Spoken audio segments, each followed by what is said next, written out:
across the UK, on DAB+, on YouTube, on your mobile, and on your side. This is Talk.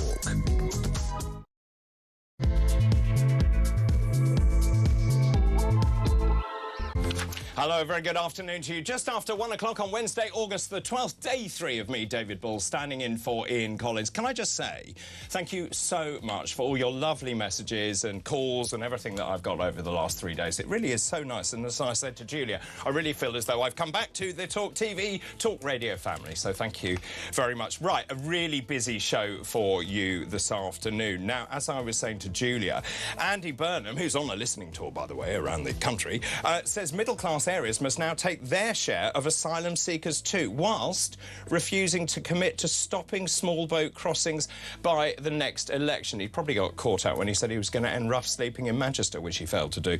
Civil servants are still working from home just 2 days a week, despite Whitehall's return to office mandate, with some departments' London offices sitting at, wait for this, barely 20% occupancy.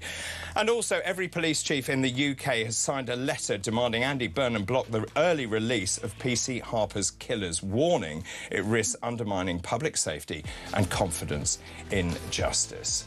Well, thank you very much indeed for joining me this afternoon. I'm delighted to say joining me in the studio this afternoon is Chloe Dobbs, political commentator. Good afternoon. Afternoon. How are you? I'm good, thanks. And you? I'm all right, thank you very much indeed. I'm sort of slightly aghast at Andy Burnham. Of course, he's been Prime Minister for, what, 3 weeks or something. He spent 2 weeks unveiling Number 10 North, and then he went off on holiday. Yes. Now he's back, and now he's said, this is the greatest headline. He says, Andy Burnham says middle-class families should play their part by accepting asylum seeker accommodation near their homes. Now, you try telling that to the residents of Piddington, a very small village of 400 people where 1,200 asylum seekers are going to be housed. I think the middle classes are playing their part, or those middle-class areas, but also, isn't this blatant electioneering? Before you answer that, let's just see what Andy Burnham said. We cannot have a situation where it's only the poorest communities in the country that receive, all of the dispersal of refugees and asylum seekers. I do believe all parts of the country need to work to play their part. It's a challenging issue. We're working at it. We understand people's concerns, and I will look into the issues raised by the good people of Piddington. What do you think? Blatant electioneering, isn't it? He's playing to the north. He's trying to capture his vote back. Yeah, I think there is an element of them happily putting migrants in places where they know that they haven't got a chance of winning. If it's a Tory seat or a potential Reform seat, they'll be happy to put migrants there. I think that also he just looks completely out of touch in this interview, where he's making it about class when actually this is about numbers. When it comes to Piddington, we're talking about putting something like 1,250 migrants in a village of 300 people. You don't need to be a genius to figure out that that is simply unfeasible. There's no way that that village could cope. And the poor children that live there, you've had these children writing letters and sending drawings to Andy Burnham, and he was challenged about that there, asked, will you meet these children in Piddington? And he just avoided the question and said, oh, I'm always willing to listen to different opinions. He won't go and meet these residents who are crying out for Andy Burnham to just go and do one meeting with them to actually hear their valid concerns. And I think that's absolutely right. He keeps saying, I'm in listening mode, I will listen, but he never seems to listen. And you're right. So when you have a village of 300, 400 people, and then you have 1,200 asylum seekers, it's a completely overwhelming experience. But also culturally, you've got a clash of cultures. The villagers don't want it, but also those rural areas are very different to, say, living in a city.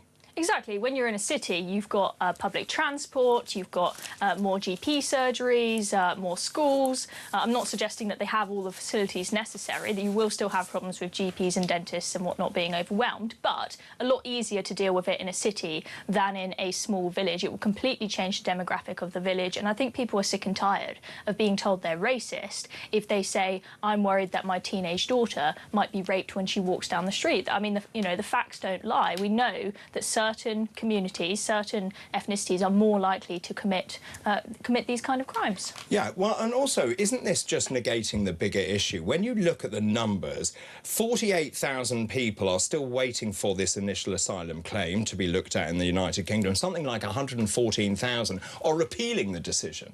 So surely what we need is rapid, swift processing of those asylum claims, making sure those who are true asylum seekers can stay in this country and those who are not are deported out of the country. And that is actually what people want.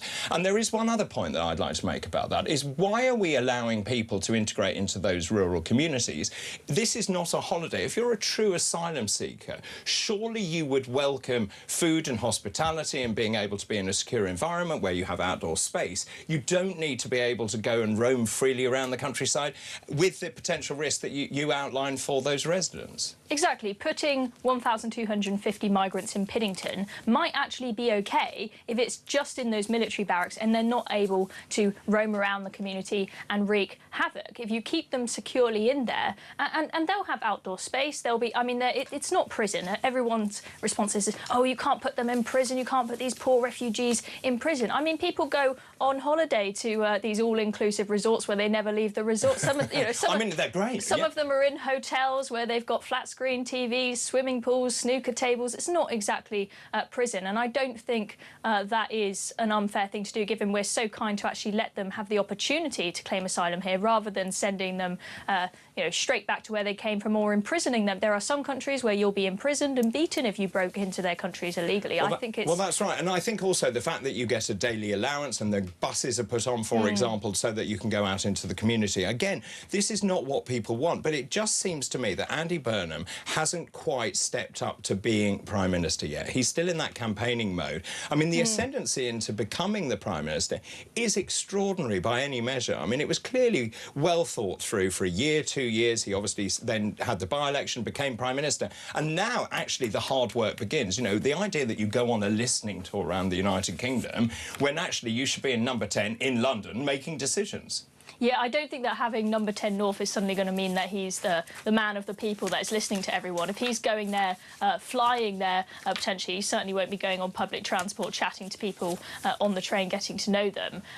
It's not like he's going to be out in the community getting to know everyone. And clearly, as we saw in that interview where he was unwilling to agree to meet the residents of Piddington, he's not exactly someone who's really listening. He often refers to what he heard on the doorsteps from the people of Makerfield, but that is just one constituency. You might have learned something from it. And he very much seems like the new kid in the job who doesn't quite know what he's doing yet. And I think he was quite surprised when Keir Starmer, him and his team were quite surprised when Keir Starmer resigned, that he said he was going to leave so quickly. I think Andy Burnham's team were hoping that they would have until September, until the autumn, to actually plan all their policies and legislation so that they could come in and be ready. But now they're just scrambling, figuring it out day by day at the moment. Yeah, and I think that is absolutely right. And that brings me nicely to our second story. Nigel Farage is in Clacton for tomorrow's by-election. I can't believe it's come around so quickly, actually.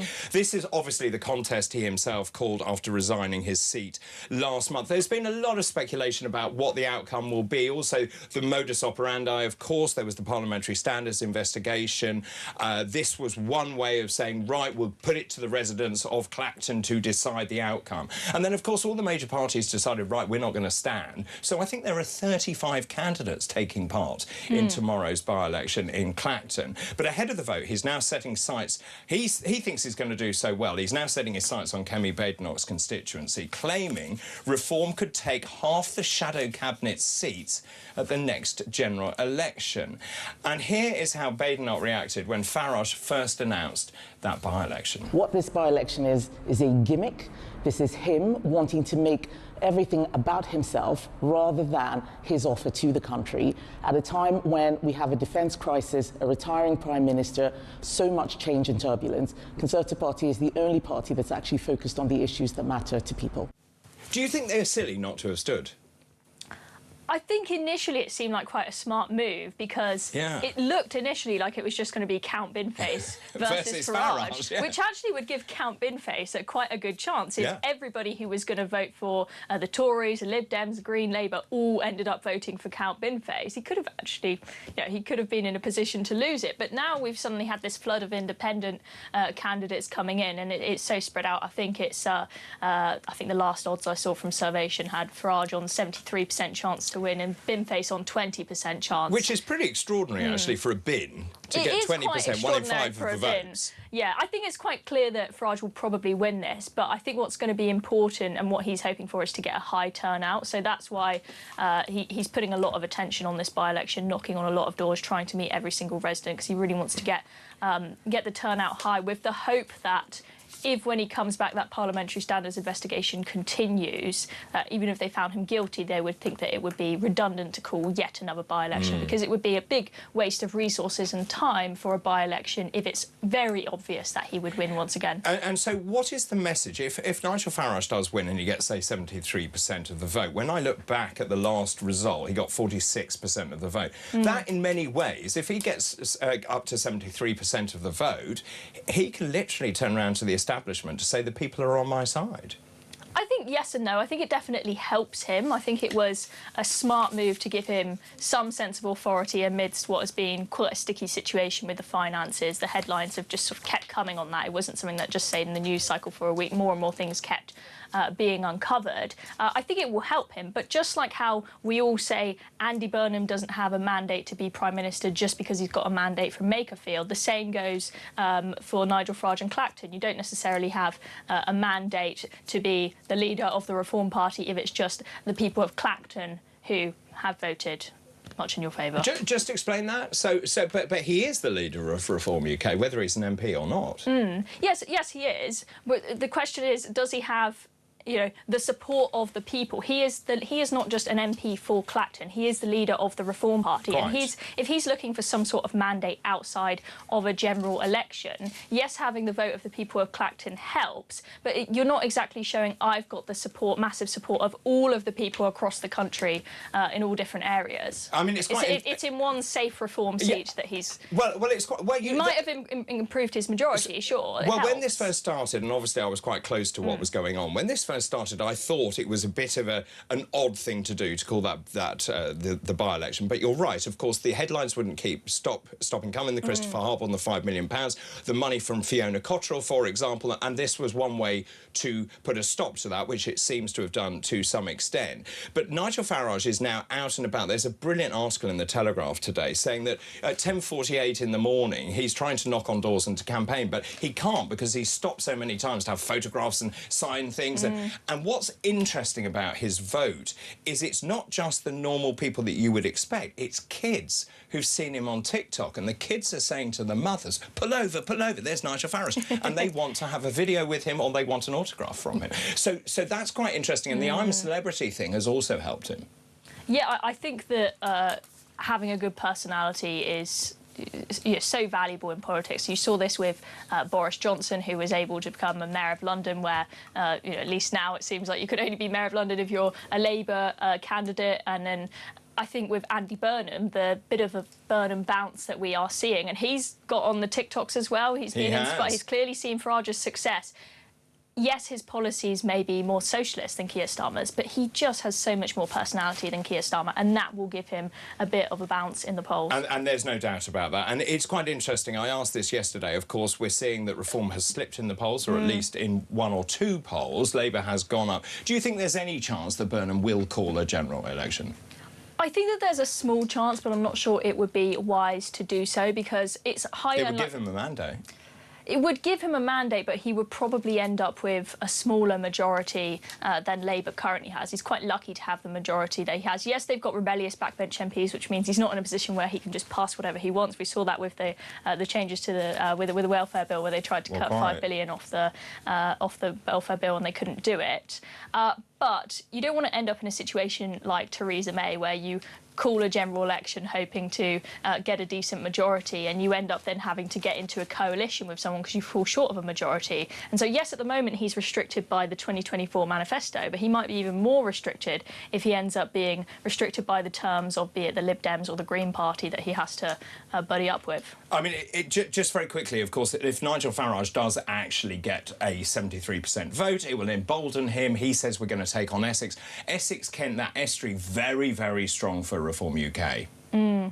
Yeah, I think that it would be lovely if, great for reform if they can say we've got the whole of Essex. But I'm not sure, looking at the numbers on Kemi Badenoch-Seek, if it's actually going to be possible. I think she's still on, I think I saw 64% chance of winning that versus 22% for But a week is a long time in politics. A week is a long time in politics. But I think as the polls, as you've said, the polls at the moment, they've been slipping in some cases for reform. Reform were well ahead of all the other parties last year, and now they are starting to fall down, where it doesn't look like they would get a majority at a general election. It looks like no party would get a majority at a general election if things they stand. So if the polls go back to 30% for reform, yes, they might get a clean sweep across Essex, but I think they have to hope that a general election comes at that sort of time. I've just been doing this so long that I don't think you can discount anything. But thank you very much indeed for the moment, Chloe. To see a full list of the candidates that are standing in Clacton in that by-election, please do head to the website whocanivote.co.uk. So I'm asking this afternoon about Burnham's statement saying that the middle-class areas need to play their role in making sure that they are more accepting of asylum seekers. Lots of you getting in touch already. Hi, David. What people want, this is Rick. No migration, no asylum, no appeals and huge amounts of deportation, full stop. So the question I'm asking this afternoon is, so where do we house illegal migrants? Where do we house those asylum seekers? Do we need to house them? Or should we put them in disused military bases, for example? Do we actually speed up the processing of their applications into this country? The idea that you've got 46,000 on initial appeal and another 114,000 waiting for a secondary appeal seems to me to be utterly ridiculous. So the question this afternoon, where do we house those asylum seekers? Call us 0344 499 1000. You can text the word talk and your message to 87222. You can also message us on X at talkTV. This is talkTV.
Not so small boat crisis, and there's a picture of the boat, and they've got a little wording in a little circle that says picture continued on the back, and they've actually put it, it's so big they've put it across the front page and the back page of the newspaper. I mean, this is absolutely huge. It is. By definition it is. It's and they're getting bigger all the time. They're getting bigger. What's not really sure that you can call it a small boats crisis anymore. It's a 49-foot dinghy.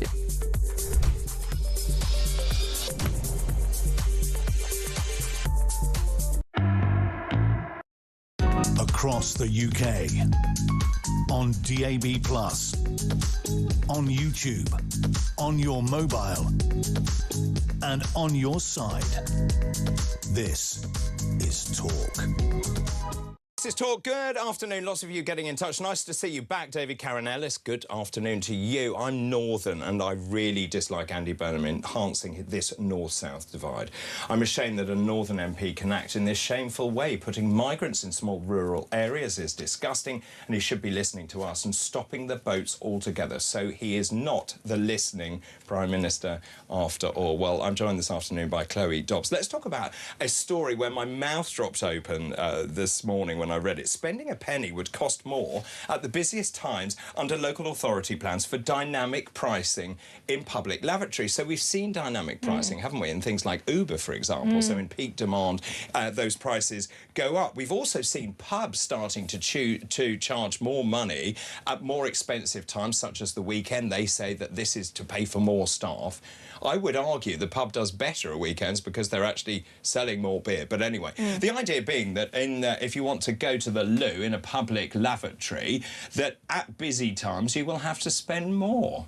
I'm actually in favour of this. Why? I hate going in mucky public toilets. A lot of the times they absolutely stink. They're just all metal. You don't want to touch anything. There's no toilet roll. The mirrors are metal. And they're warped. You move around and you go fat, slim, fat, slim.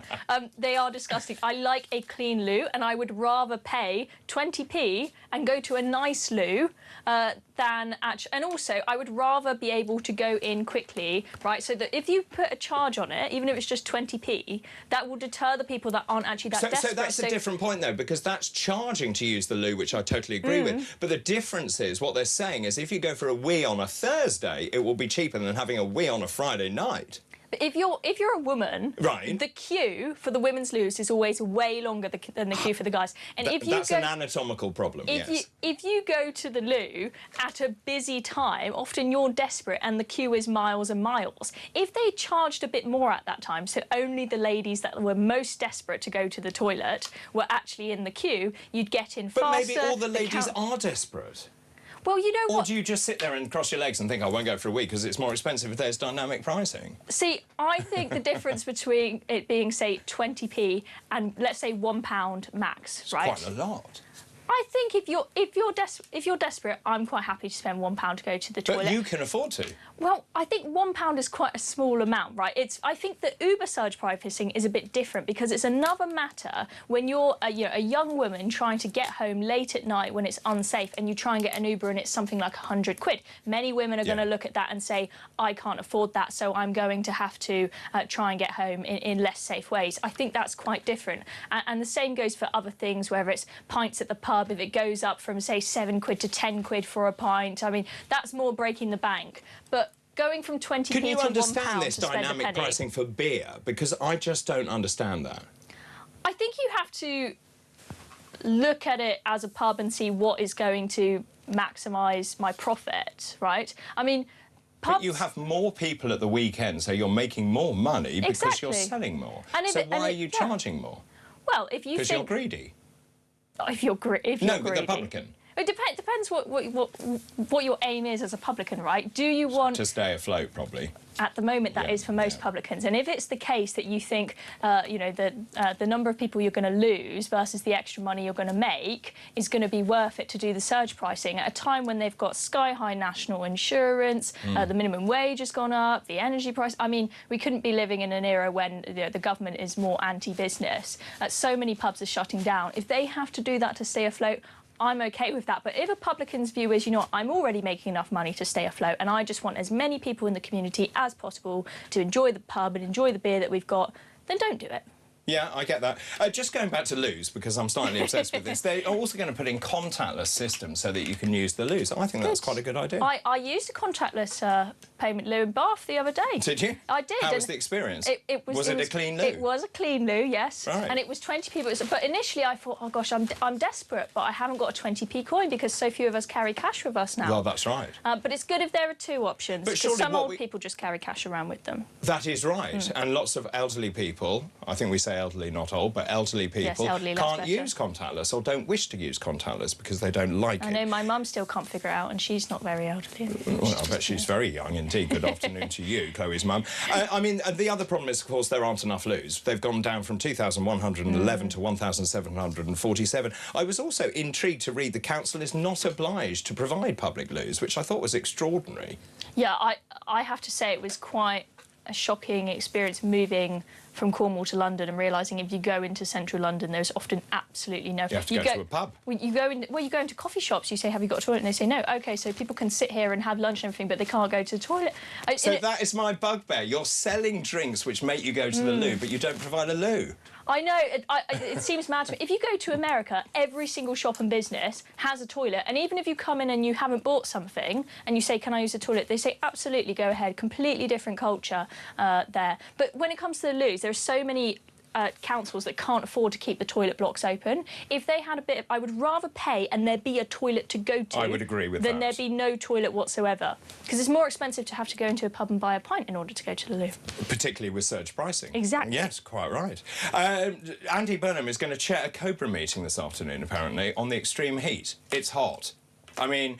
Are we just being a bit soft? He's chairing this meeting of the COBRA Committee to discuss the UK's response to the extreme heat. Now, apparently the Department for Environment, Food and Rural Affairs, Home Office, Department for Health and the Environment Agency are all going to be there, the second COBRA meeting looking at the weather. Shouldn't we have contingency in place already? We know it's getting hotter. It's hot in the summer. Yes, but I think it was clear seeing the big wildfire in Suffolk that we aren't really prepared. If they focus this COBRA meeting on what can we do to make sure that people don't, die of heat exhaustion, so we put loads of messages out telling people to have bottles of water and do the obvious things, a bit of a waste of time. But measures on the wildfires, it was quite clear that the firefighters did not have the resources they needed. No, they didn't. Because I remember it had started the night before, and then in the morning they said it was 14 football fields in size, and in the afternoon it was 140, and they had all their resources there, firefighters coming in from other areas, and they just couldn't seem to control it. And also just miles away from Sizewell B. The Yes. PWR nuclear reactor. That was the big concern, and the wind was blowing, luckily, in the other direction. Yeah, but it can could you have imagine? Exactly. So it's one thing saying, oh, this is just, climate hysteria. Regardless of what you blame it on, whether you say it's climate change or just normal annual fluctuation, we need to be prepared for when things like big wildfires happen, because there can be serious consequences. But also, doesn't the government have a responsibility to make sure the water companies are building reservoirs so we have contingency? Again, we're not doing it. We're an island. We're surrounded by water. Where are the desalination plants, for example, which we see in other countries around the world? Exactly. I mean, there's been absolutely no accountability with the water companies. They're constantly pumping sewage in the water. There's just been a huge release of raw sewage into the water in Falmouth on a sunny weekend when everyone's at the beach. There's no accountability. If you're going to have private contracting, it needs to be the case that if they don't fulfil the terms of that contract, it gets taken away from them. That hasn't happened. And what's often the case with these water companies is that the main investors are actually, they're all foreign investors. So it's like people in China, for example, who aren't living here and seeing the consequences in the communities of not having any water, having constant sewage spills. So they just don't care about it. They just want the money. I just think that we need to wake up to what is going on to make sure that we have contingency planning, that we have desalination and all the rest of it, because we know it's going to be hot, and every year the reservoirs empty and therefore we go into hosepipe bans. And that is very difficult for those people who, like farmers, for example, who are trying to cultivate their crops. Also, tonight, a once-in-a-generation solar eclipse. Are you excited? I am, but I have to say it's caused me quite a bit of stress because I didn't realise I needed some special glasses Didn't you? Until yesterday for this. And then I see that they're all sold out anywhere. They are. You can't even get them on Amazon. And that's where I was looking. I thought, with everything on Amazon, you just complacent. I can get whatever I want the next day if I've got Amazon Prime. Couldn't find them anywhere. I see queues outside shops for miles and miles, but I have luckily found a friend who has got a spare pair. Oh, really? I'm going to go to her house for a barbecue and use her glasses, so I will be able to see this. Because apparently there's not another one for 50 years, so I best get myself... That's right. So the last one was in 1999. More than 90% of the sun will be obscured by the moon between 6:17 tonight and 8:06, depending where you live in the country. Now, you're absolutely right. You mustn't look directly at it. Brian May, actually, the Queen guitarist, and he's also an astrophysicist, he was saying that you put a pinhole in a card and you watch it through the pinhole and you can see it on the ground. I think I did that when I was at school. But so that's one way that you can look at it. The other thing that I thought was quite interesting, even if you've got eclipse glasses from 1999, they say don't use them because they've probably degraded. Oh. So you should have bought your glasses. Yeah, you know what I'm thinking? After this happens, I'm going to bulk buy a load of these glasses, keep them for 50 years, and then I'm going to be loaded when I sell them. With surge pricing, just like the loos and the pints. Well, I'm going to surge price them in 50 years and I'll be rich. Well, so there's another part to that, which is some pubs have stockpiled these glasses and are giving them out when you go to buy beer. Oh, that's good. It is, isn't it? Yeah. Now, Very also, smart. NASA are chasing this evening as well. A small plane will be chasing the darkness. They're sending up a specialised high-altitude research jet to monitor the event at 50,000 feet, away from the atmospheric water vapour clouds turbulence that could scupper scientific readings. I think it's amazing. They're going to be looking at the sun's corona. I mean, it's very exciting. Always cool to see people going into space doing cool stuff. Like those people that... The stuff that they do is the coolest job, and hats off to them. They work so hard.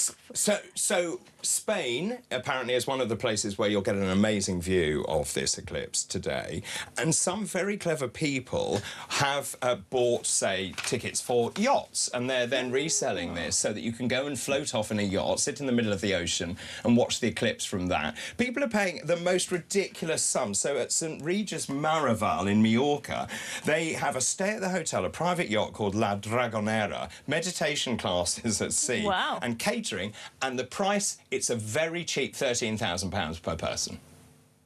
Blimey. Tempted? If I had £13,000, I would be, but I think it would just be the super rich going on that excursion. But great idea to buy the tickets in advance, and then... So I think a lot of, myself included, didn't realise, you know, months ago that there was this solar eclipse going to be happening. I've only really just found out in the past few days that this solar eclipse is happening. So, you know, those people who bought in advance have fooled us idiots who waited until it was a trending news item to if you're desperate, the best places to see the eclipse in Spain are Menorca, Valencia, Segovia and Bilbao. I bet the Ryanair flights will be surge priced. They will be surge priced, and particularly to use the loo. Chloe, thank you ever so much for coming in. Chloe Dobbs there, political commentator. So this afternoon, I'm asking on the back of Andy Burnham saying that the rural areas need to do more to house asylum seekers. Where do you think we should house illegal migrants? So many of you getting in touch, and actually the story that seems to have the most resonance, and Chloe, you'll love this, is loos. Everyone wants to talk about the loos and how much they'll spend to spend a penny. Get in touch, please. 0344 499 1000. After the break, we're going to be talking about that story. Middle-class areas must take more asylum seekers. We'll see what you have to say after this break.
Across the UK, on DAB+, on YouTube, on your mobile, and on your side.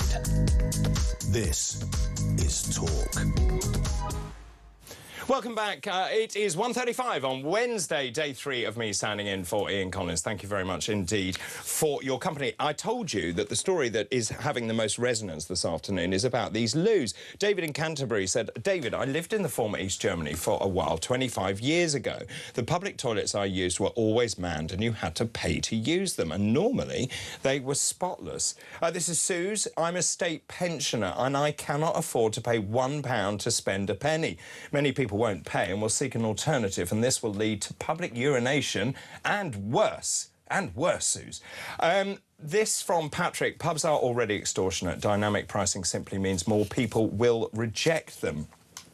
Now, I'm asking this afternoon, based on Andy Burnham saying middle-class areas must take more asylum seekers, where should they go? Given that we were talking about Piddington, for example, a village of 400 people, and yet there is going to be a space for 1,200 asylum seekers in Piddington. So, obviously, overwhelming that village and the infrastructure associated with it. Well, Joanna from Salisbury says, hi, David, nice to see your bright self.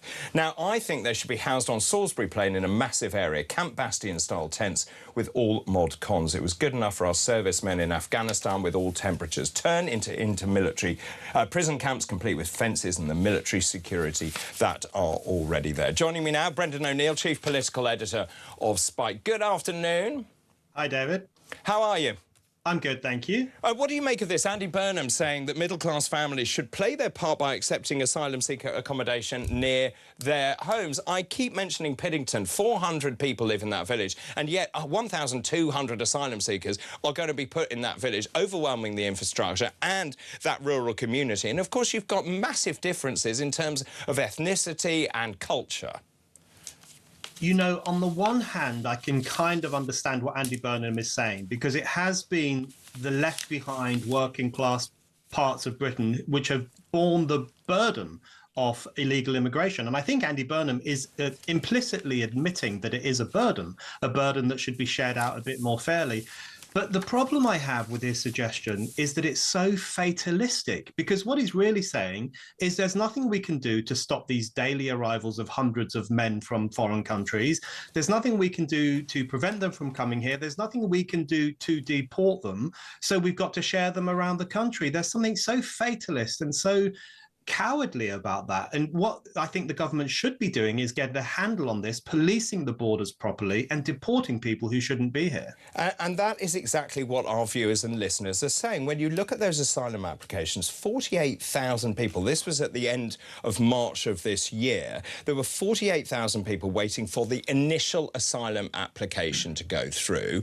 And then you also have to look at those people who've launched an appeal after that, 114,000. Why is it taking so long to go through those applications to decide whether those people have a right to remain in this country? And if you don't, you should be removed. I just think the government is gaslighting us. I think that's what's happening. And if you look at Angela Rayner's comments about the boat with 230 people that came here on Monday, she said these are vulnerable, desperate people. She said many of them are women and children. They're lying to us. Yes. We can all see with our own eyes that the vast majority of people on that boat were young, fighting-age men, fit, able men from foreign countries who went through safe country after safe country to get to Britain. They will have gone through Italy. They might have gone through Germany. They definitely will have gone through France. To call them asylum seekers is essentially a lie, because we know that if they've gone through all of that to come to Britain, they are not seeking asylum. They are seeking economic opportunity.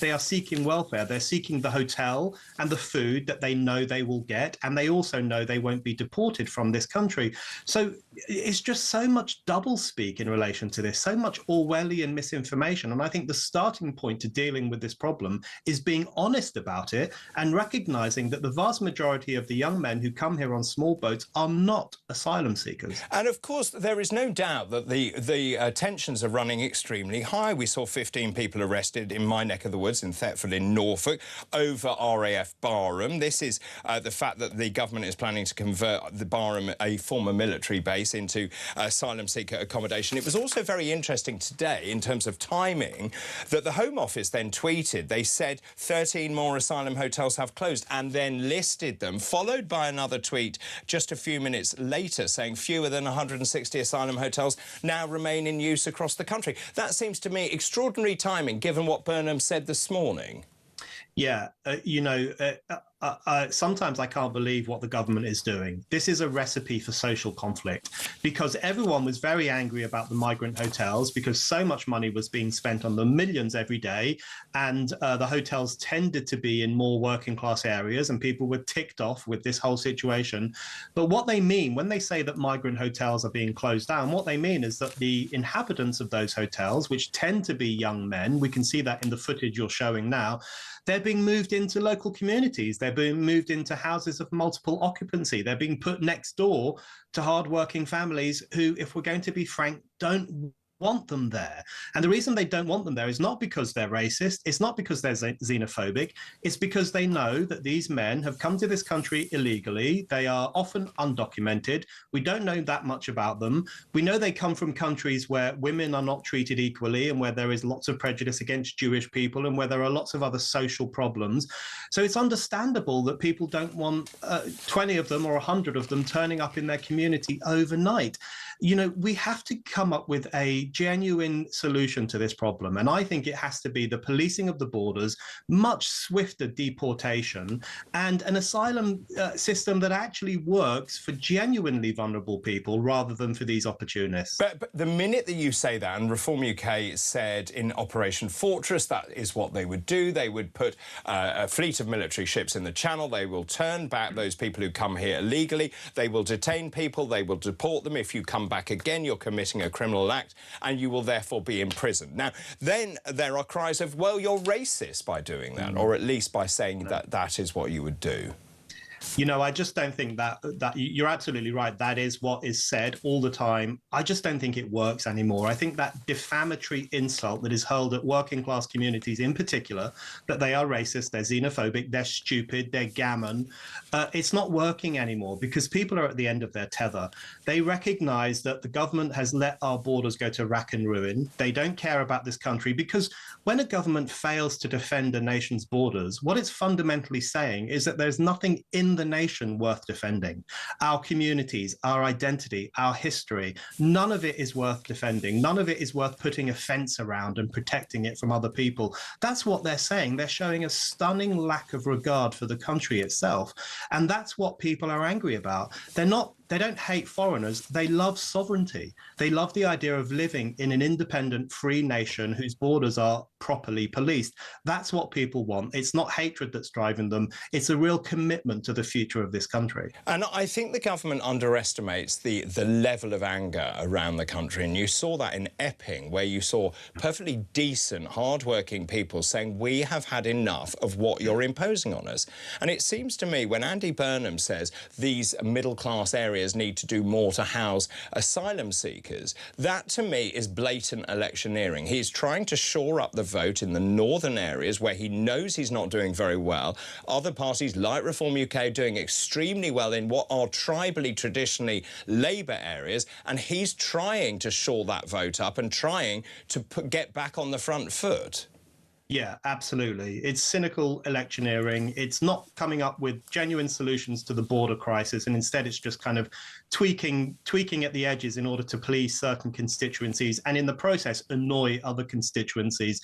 It's just dancing around. It's fiddling while Rome burns. And I think what people in this country are crying out for is a genuine defense of the nation against people from overseas. Now, that doesn't mean we have to stop all immigration and raise the drawbridge. And, you know, my parents are immigrants. They came to this country in 1970, worked their butts off and did incredibly well for themselves and had lots of children who are now working hard for this country too. Immigration can work, but it has to be legal. It has to be done in small numbers, and it has to be from countries that we have friendly relations with and that are similar to us in some way.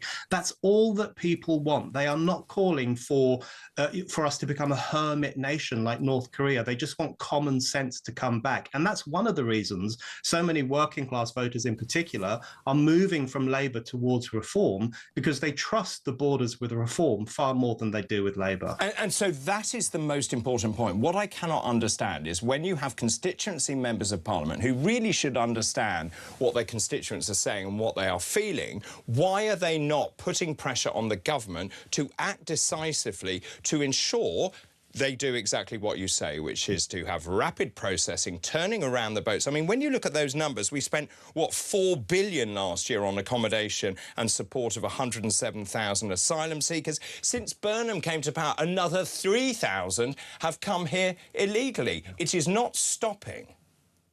It's not stopping. And the reasons that members of parliament aren't listening is because the political class lives in its own little bubble.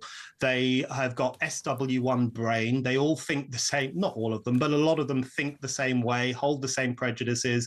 They all believe in the kind of globalist ideology, you know, post borders, post nationhood, let's all work together across borders, let's all go back to the EU. That is the ideological driving force of a lot of people who make up the political class. So when ordinary people, who they would look upon as gammon or slightly undereducated, when they say actually sovereignty is important, actually the nationhood is important, they just look down their noses at them. They think we're talking rubbish. So they don't listen to us. And even worse than not listening to us, they treat us with contempt. And they think our perfectly legitimate desire to see this as a successful, well-protected nation, they think that in itself is a form of bigotry. So the disconnect between ordinary people and the ruling class, that's one of the most shocking things right now. And how do you see this playing out? Because I've been around the country for the last, 14 months, and I've listened to people's concerns. I really do understand what people are saying, and it doesn't matter if I'm in the north or whether I'm in Wales or Scotland or East Anglia or wherever. I'm hearing the same thing time and time again. And I get the sense that this is going to reach a massive inflection point. And if the government doesn't do something about it and do it soon, I think the consequences are going to be very, very severe. They are going to be severe. And, lots of people on the left will often say, oh, my God, if you keep having these conversations, you're going to ignite social conflict.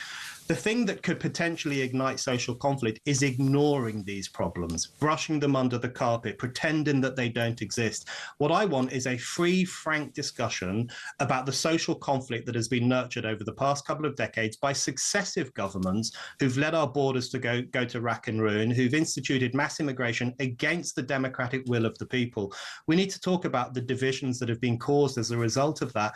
And the only way we're going to do that, the starting point, is to have complete freedom of speech. So no more demonizing people simply for being skeptical of mass immigration. No more calling people racist just because they use the word swarm about immigrants. No more telling people off for saying illegal immigrant rather than asylum seeker. We need to be frank. We need to speak freely. We need to be honest about the problems we're facing. And just finally, if I may, Nigel Farage says this is a national security emergency. Is he right? He's absolutely right. And we've seen that because we know that numerous crimes, including very serious crimes against women and girls, have been committed by people who were allowed to come to our country illegally. I think the entire infrastructure of activist lawyers, those NGOs at the border who basically welcome people in, I think they all have a lot of things to answer for because they have inflicted incredible division and in some cases violence and criminal offences on the ordinary people of this country. This is absolutely a security crisis. We need to take more dignity in our sovereignty and our security and protecting the people of this country. Brendan, really good to talk to you. Thank you very much indeed for your time. That's Brendan O'Neill, Chief Political Editor at Spike. We'll take a break. I'm asking this afternoon, where do we house these asylum seekers? So Andy Burnham is saying middle-class areas need to do more. They need to raise their game. They need to be more accommodating of asylum seekers. The rural areas are saying we don't want asylum seekers, thanks very much, in our localities. And actually, one might argue that it's easier to house asylum seekers in urban areas, in inner city areas. So what is the answer? Is the answer quicker, rapid processing and deportation and allowing true asylum seekers to stay here? Or is it something else? Let me know your thoughts. 0344 499 1000. You can text the word talk in your message to 87222. You can message us on X as well at talkTV. I'll take your calls, thoughts and messages after this break.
demonstrate to the public that you are doing everything. But the key thing here, as you say, he's the Prime Minister. He has the power, as did previous Prime Ministers, to do things like build more prisons and failed to do so. This has been the first real test of anti-Burnham, where I'm going to please everybody, I'm Mr Nice Guy, Dan Hodges thinks I'm great, and then he's failed it at the first attempt. I don't think he's... I don't think I mean, I've been reading your columns, Dan. Hodges, I mean, come on. You think the sun shines out of his backside.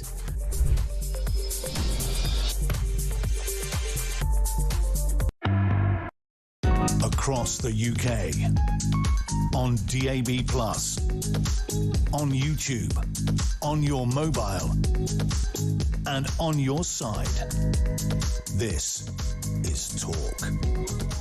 Welcome back. This is Talk. I'm asking this afternoon, where on earth do we house these asylum seekers? Of course, the Prime Minister is saying, oh, middle-class areas in rural communities need to play more of a role. I'm not sure they really want to hear that. David, it's good to have you back, says William in Thailand. It's good to have you back, but look, everyone is missing the point here. The government doesn't want to stop the boats because they want to create chaos within the country. They're also building a voting base. There's no way they're going to stop these boats. Our only hope that we have is Reform UK, and if they don't get in, then quite frankly, the country deserves what it gets. I'm sorry, I live abroad now. I wish you the best. William, thank you. Let's take a call. Steve's on the line from West London. Good afternoon.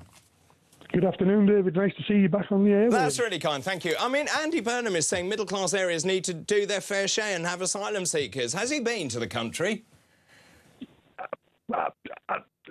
These people are 25, 30 years too late. They're jumping on the bandwagon now and complaining about it.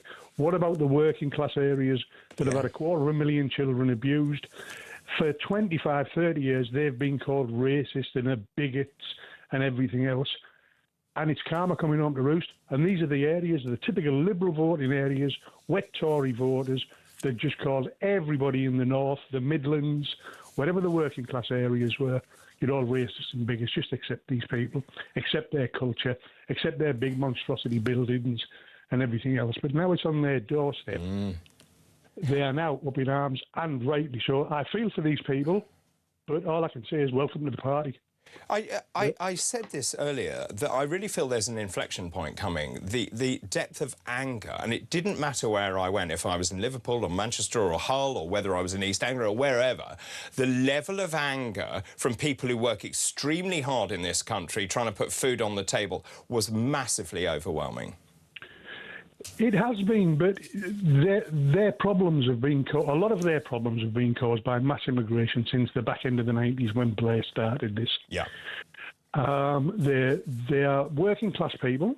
Not everybody that leaves school or leaves university is going to be the boss. Not everybody that leaves is going to open a super successful business.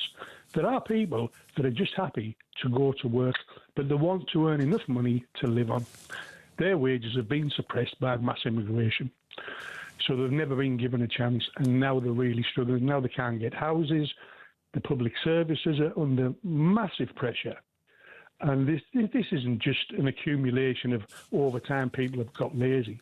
This is the amount of people that have been piled on top of a structural system that's only built for 55, 60 well, leaving aside the legal immigration under Boris Johnson, 3.8 million people, of course, came here legally. But when you come back to this illegal immigration, what's the answer? Is it rapid processing and working out who actually has a right to be in this country? And if not, you should be removed from this country. Because it seems to me that actually we are not sending a very strong message. We are seeing more and more people coming. We saw that massive boat, 230, that's the size of an aircraft, coming across. The boats are going to get bigger, 3,000 since Burnham came to power, and no one's doing anything.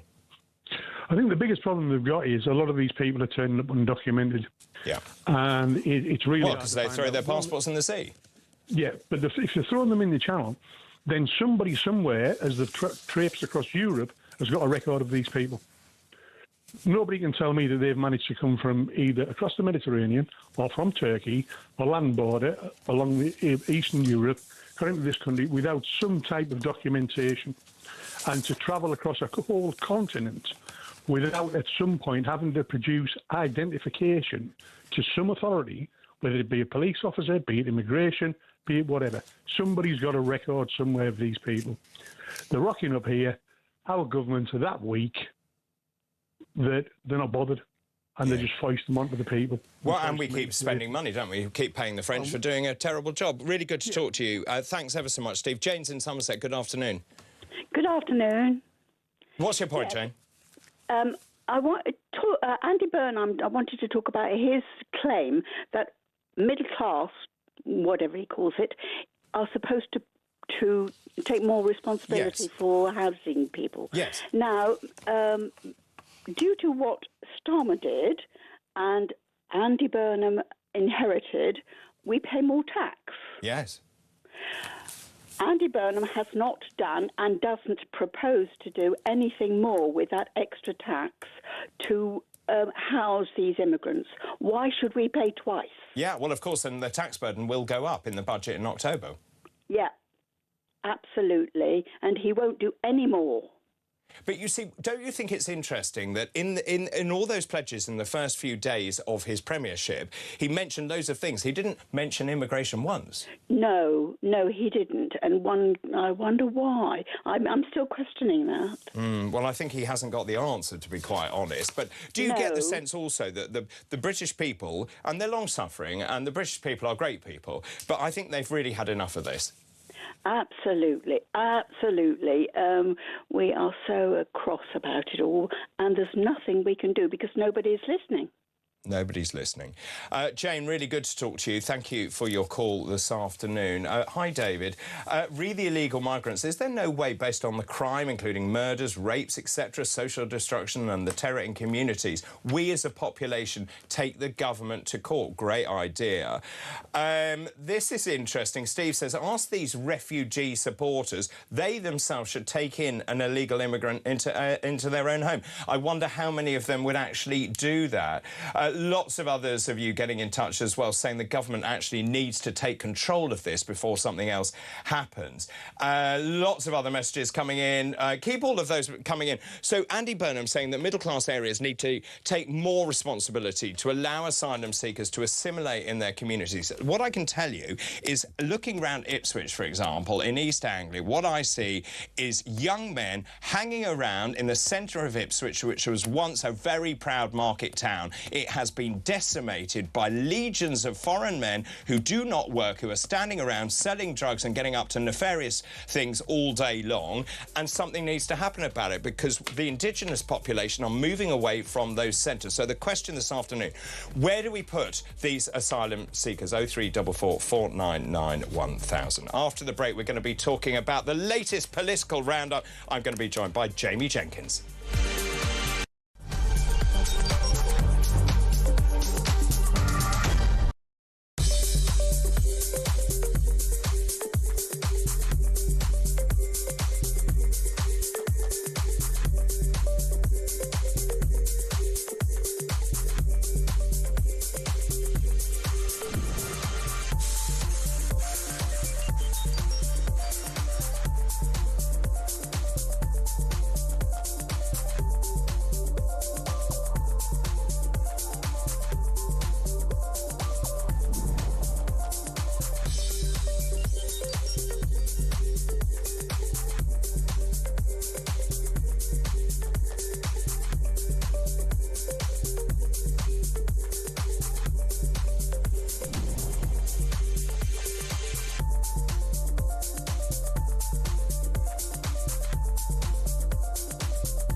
across the UK.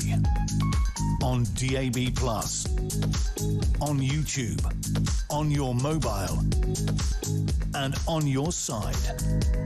This is Talk.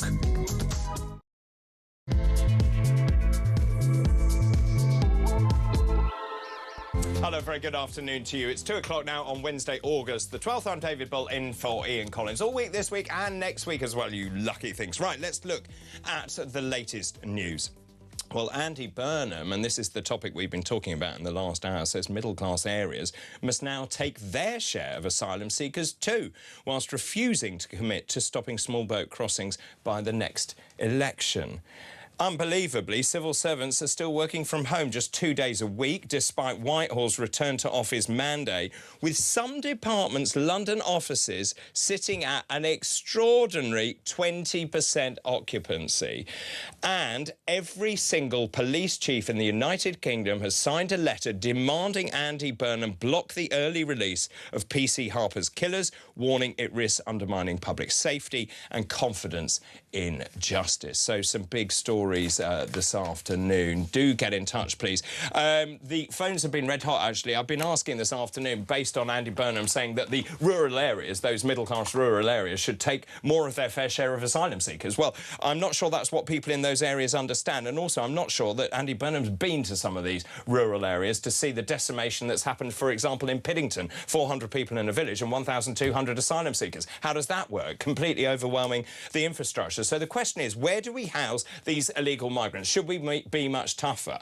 I mean, these former military bases, for example, many residents don't want them being used either. So what do we do with all of these people coming across? The numbers keep growing. Since Burnham's been Prime Minister, 3,000 people have crossed the Channel, and it continues to climb. The number 0344 499 1000. Let's move now to politics, because tomorrow is the long-anticipated and long-awaited Clacton by-election. Now, Labour has now overtaken Reform. I mentioned this yesterday. This is another national poll as disaffected voters seem to be returning to the Labour Party. Labour is now backed by 24% of Britons, and Reform has dropped to 22% of support. That is actually the lowest score since March of last year. Now, Kemi Badenoch, and I mentioned this yesterday, she has seemed to shore up her position. So 21% of the electorate are now backing the Conservatives. So they're just a point behind Reform. That is a massive change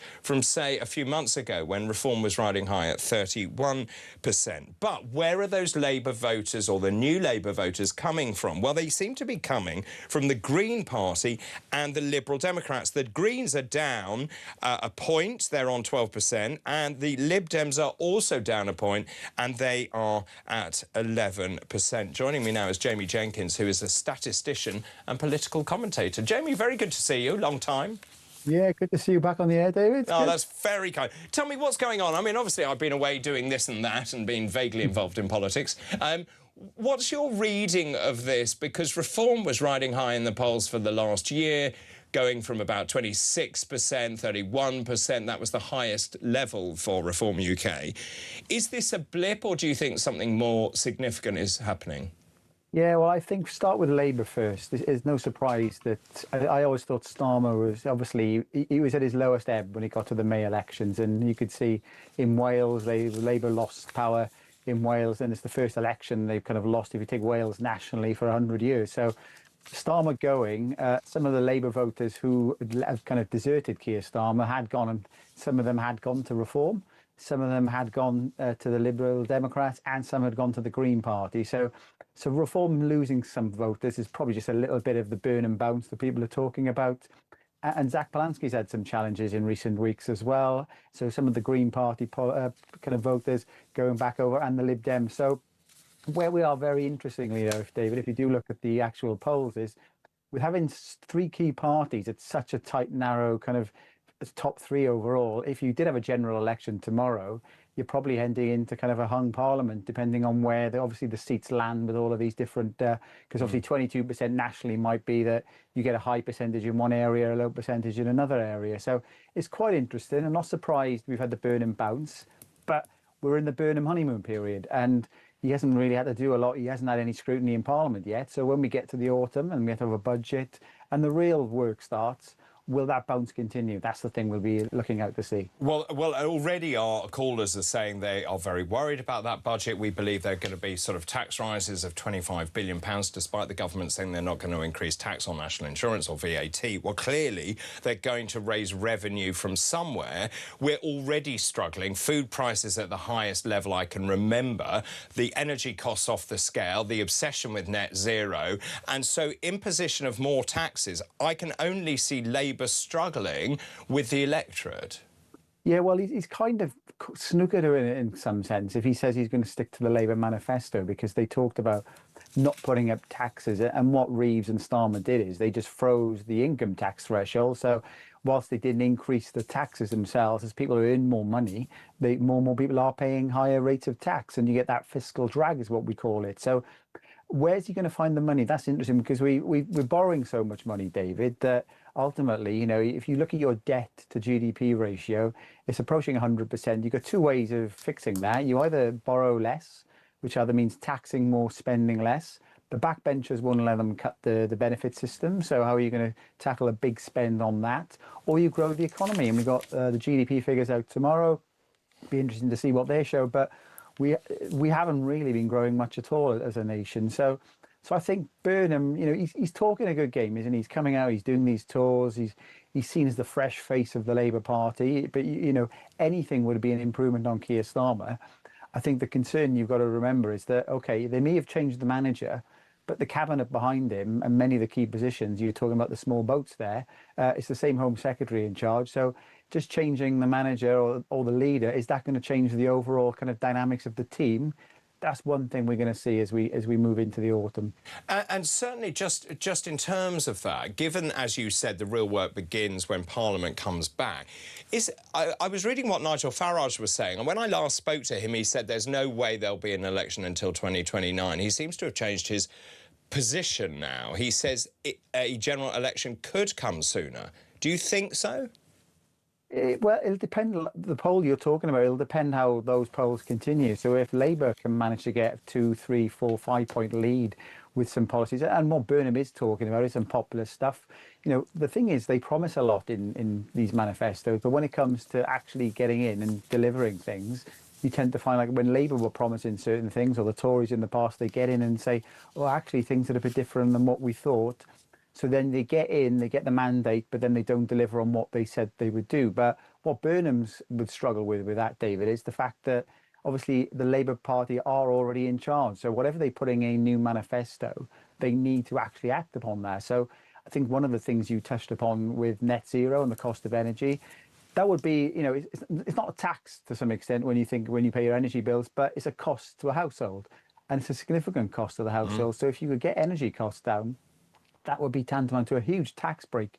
But I'm not hearing anything on that. The small boats as well, you know, you've got that super boat coming over, 230 people. You know, these are the things that people are getting really fed up with. There was a story, I think, in the last 24 hours of asylum seekers being placed in a village in North Wales, and you're talking about other places. You know, these are the real issues that are defining not just Starmer, but it will define Burnham, and we haven't heard any concrete solutions on that yet. So tomorrow is the Clacton by-election, and there is a story in the Independent today saying that 1 in 5 people, 20% of people in Clacton, would rather vote for Count Binface in the upcoming by-election than vote for Nigel Farage. This is a survey by Survation for Mandate Research. They suggest, and remember that Nigel Farage called this by-election by resigning as a Member of Parliament to stop the parliamentary standards investigation and the fact that he was on every newspaper every single day, and it did kind of pull the rug from under their feet because the parliamentary standards investigation stopped. Now, the by-election is tomorrow. At the last election, he won with 46% of the vote. The predictions are that in the by-election tomorrow, he would win, but he would win by something like 73% because the main parties have not put up candidates. What does that do? If that is the case, what do you think that does to the electoral maths? Yeah, I don't think you can read too much in, David, into the election. Obviously, tomorrow, Count Binface, I think you talked about with 1 in 5 votes there. there's no surprise of that if that was the case, because there'll be naturally some people in Clacton who won't want to vote for reform, so they'll turn up and vote for any other. I would imagine turnout will be low. It's the height of the summer season. Many of the people in Clacton are probably holiday makers, so they won't be able to, obviously, they won't be voting.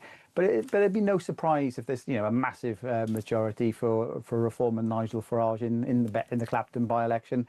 But it doesn't really, I'd say it doesn't really mean a lot, David, because obviously with the other parties not being there, some of those voters will think, well, I'm not going to bother turning up. Well, it may not mean a lot, but what I think it might do is embolden Nigel Farage, and you can see that in an article today in The Telegraph. The fact is that, and this is a very descriptive piece which has been written by Peter Schneppwangers, and he is obviously with Nigel Farage. He talks about the fact they're on the constituency trail, that he's meant to be campaigning, and at 10:48 they haven't even started because Nigel Farage has been stopped 14 times, posed for photographs and handed out autographs. And what I thought was interesting about this article was it wasn't just the people you would expect who are big proponents and supporters of Nigel, but it was actually young people who were in the car, kids who were in the car saying to their mums, stop, I want a photo with Nigel, because they know him from things like TikTok and social media. Yeah, and that's the one thing that Nigel does really well. He's actually kind of got through to the broader electoral public. People know him, obviously, from his big appearance on I'm a Celebrity as well. So there's not many politicians. I was talking to somebody recently, and it was an elderly person. And I think we also saw that clip, didn't we, when Andy Burnham was, I think he was in a care home or in some setting, and he was saying he was the Prime Minister. And I think some elderly guy said to him, oh, have we changed another one? So that, even people didn't even recognise Andy Burnham, whereas Nigel, I think if you look across the political spectrum, you're not going to find a politician that people don't recognise as much as Nigel. And he does cut across to the young people as well. I think it's interesting because the Clacton by-election, I think what the main parties thought was it would literally be Nigel Farage versus a bin. But what we are seeing is the largest number of candidates ever seen running in a by-election. 34 candidates, including, for example, the SDP. William Clouston is running for them. Lawrence Fox is running as well. So there are a plethora of candidates out there. And if you want to see all of those candidates, you can go to various websites and have a look at those runners and riders in the Clacton by-election. I just think that the main parties may well have kind of missed the boat here slightly. I think that they thought by not putting up a candidate, they had the upper hand, but I'm not so sure that that is right. And by the way, that website is whocanivotefor.co.uk. Do you think the main parties missed a trick here? I do think so, David, because ultimately, if they wanted to have a proper vote, is this for Nigel or against Nigel, then you need all the parties there. And not to take part really is kind of two fingers up to the rest of the electorate, because ultimately it is a legitimate by-election that's been called. And you should, in terms of a democracy, if you're a Tory voter, a Lib Dem voter, a Labour voter, you should have the opportunity to vote for those parties. So the fact they're not bothering to turn up, I think, was a mistake, and ultimately, whether or not we'll see another election in this area in the future, depending on anything that goes on in Parliament, will remain to be seen. But I think, they should have really stood, I think, David. I mean, I mentioned that I think it will embolden Nigel Farage if he does win with a huge majority. He also believes that as well. He has a sincere belief now that Reform will win almost every seat in Essex at the next election. I would go further. I don't think it's just Essex. I think it's Kent.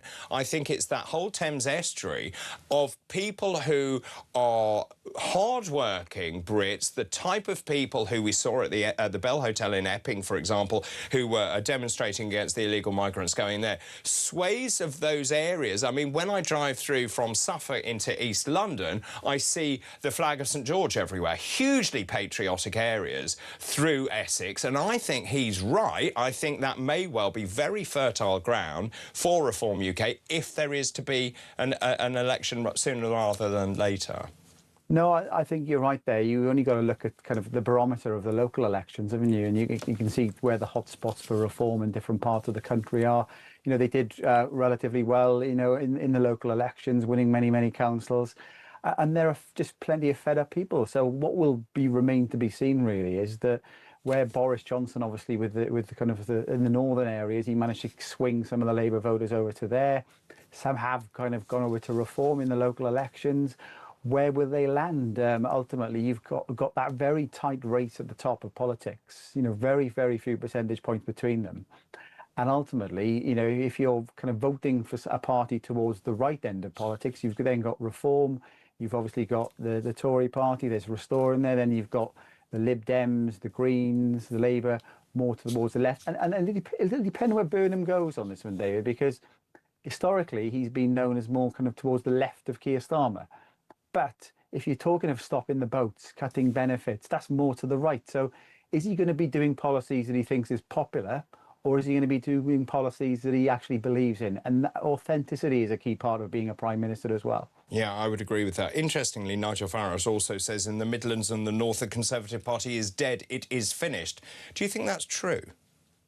Well, I think politics does come around in a lot of cycles, so they'll take a lot of time to recover from what happened under Boris Johnson and Rishi Sunak, because people generally think, oh, we'll vote for the Tories to control the borders, get some kind of fiscal control, and the borrowing went out of control, the borders went out of control, so all the reasons you would normally vote historically for a Conservative government, the Johnson and Sunak era, absolutely blew it all out. And you had some figures from the ONS out last week. If you look at the public sector, David, they're still less productive now. And you talked about people working from home. They're still less productive now. When you take the whole year of 2025, the public sector is producing less than what it did in 2019. And the policy decisions of the government over COVID will be overhanging now, 6 years on.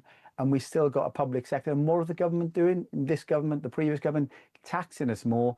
And as a nation, we're getting a lot less, which is not great, is it?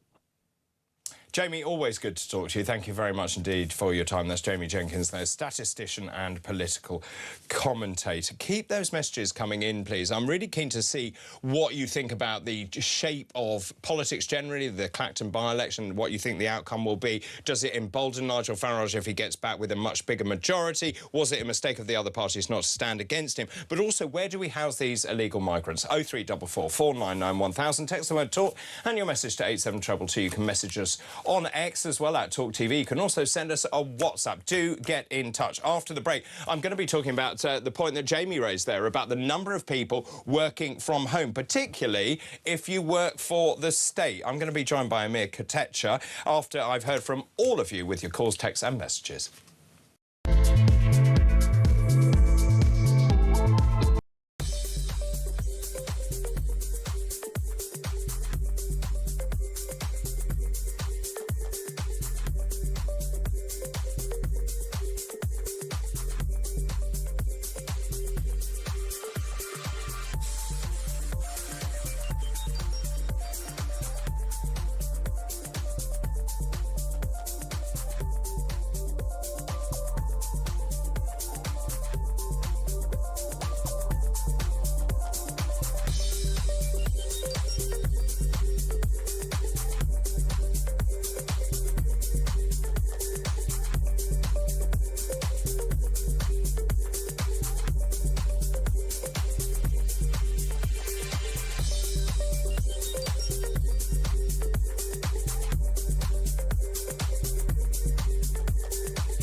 Demonstrate to the public that you are doing everything. But the key thing here, as you say, he's the Prime Minister.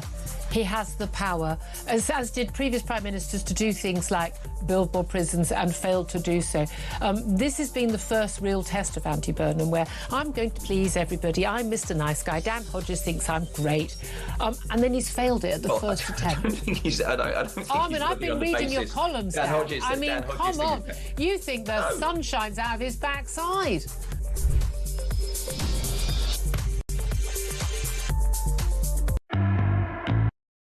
Across the UK, on DAB+, on YouTube, on your mobile, and on your side. This is Talk. Welcome back. This is Talk. If you've just joined us, Andy Burnham has said that middle-class families should play their part by accepting asylum seeker accommodation near their homes. Now, the Prime Minister said he would work to ensure that the poorest communities did not have to take the lion's share of accommodation for asylum seekers. He is known to have campaigned against housing asylum seekers in houses of multiple occupation and hotels in working-class areas. I would add to that, this is blatant electioneering. He's also refused to committing to stopping small boat channel crossings by the next election. He came out with a rather nebulous phrase. I do believe all parts of the country need to work to play their part. It's a challenging issue. We're working at it. Are you? We understand people's concerns. Do you? Let's talk to Yvonne in Somerset. Good afternoon, Yvonne. Hi there. Yes, I would like to say the PM is telling us we should be playing our part. I think we should tell him he should be playing his part. His part as Prime Minister of this, our great UK, is to keep our country and people safe. So far, this is not happening. We have been playing our part in accommodation, paying for these people, clothing them, giving them driving lessons, dancing lessons, skating lessons, all sorts of lessons.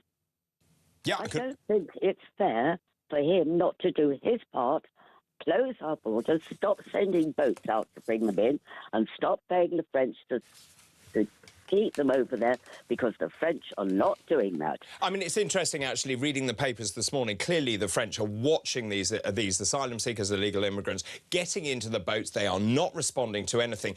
One of those dinghies capsized, and the French didn't even do anything until they realised that people were in extremis. Now, clearly something needs to be done. Why is Andy Burnham not doing anything? Is it because he doesn't want to do something, or is it because he doesn't know what to do? I don't think any of our prime ministers recently have wanted to keep them out. Otherwise, they could have done so. It is surely in the gift of the country's prime minister to keep our borders safe.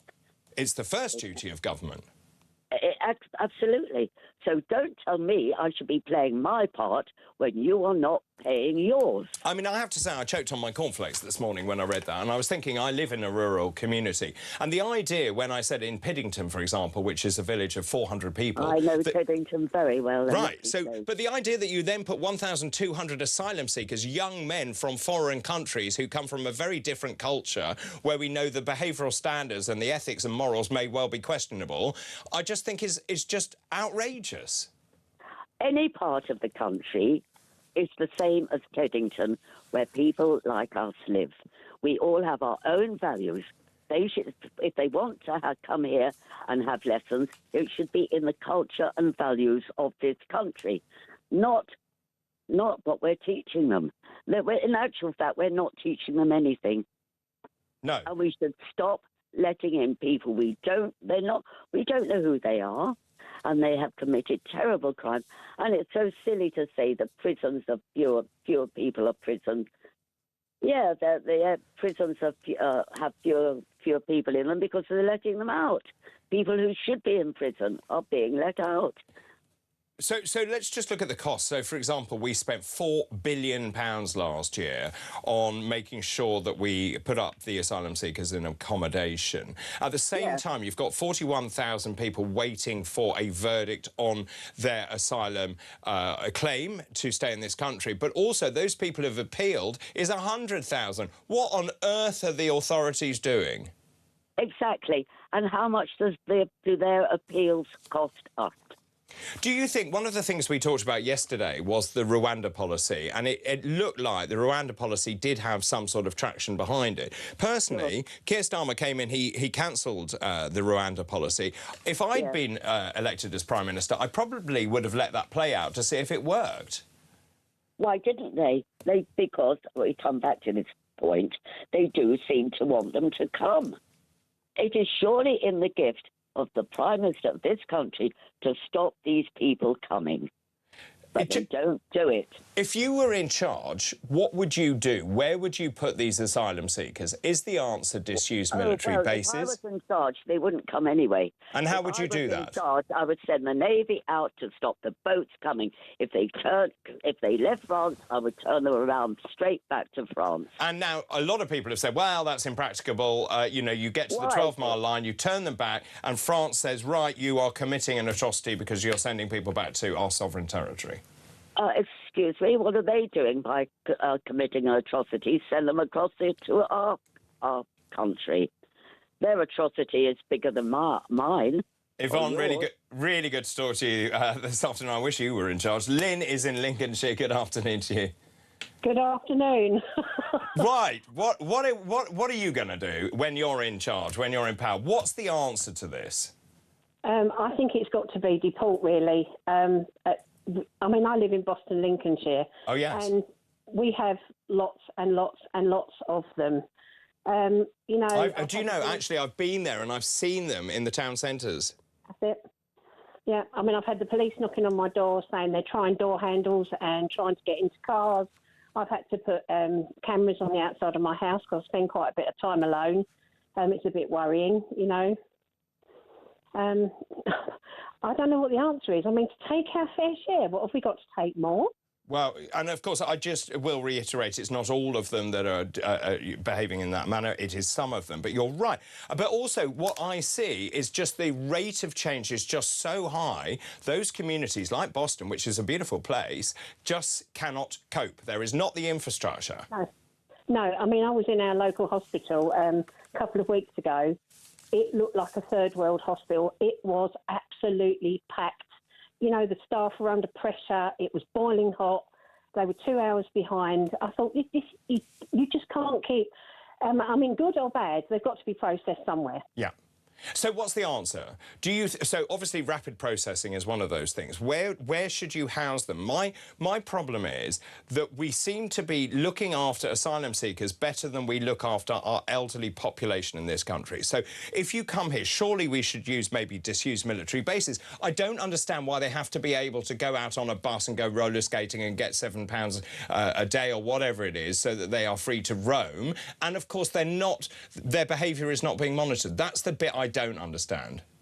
Well, exactly. I mean, if we do have to house these people, and I don't know why we have to, I think they've got to be guarded camps, you know, in the middle of Scotland, one of the small islands off the UK, you know, something like that, where they're away from people until we know what these people are. And my town is suffering because of this. And do you think the British public would say there was a cost? I don't know what the cost would be to do that, to say take one of those islands and develop it and put in a sort of processing centre. Do you think the British public would be happy to pay more money to ensure that illegal migrants are processed properly in a secure environment?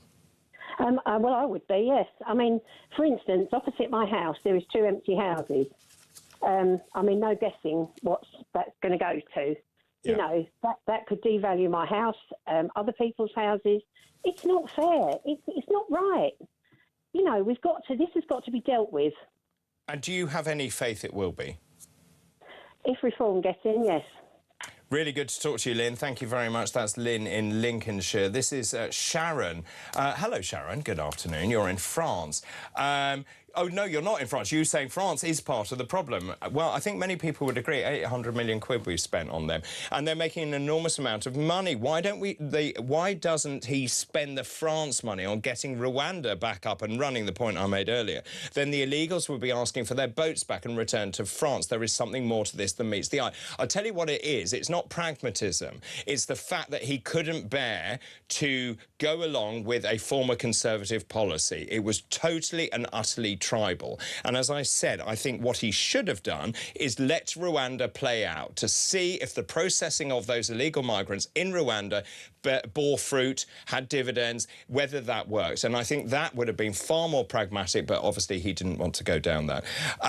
We shouldn't be housing them anywhere, David, according to this one. Build a big holding building and keep them there until they are all sent back. Well, you've got 160,000 that you would have to accommodate. That is a lot of people.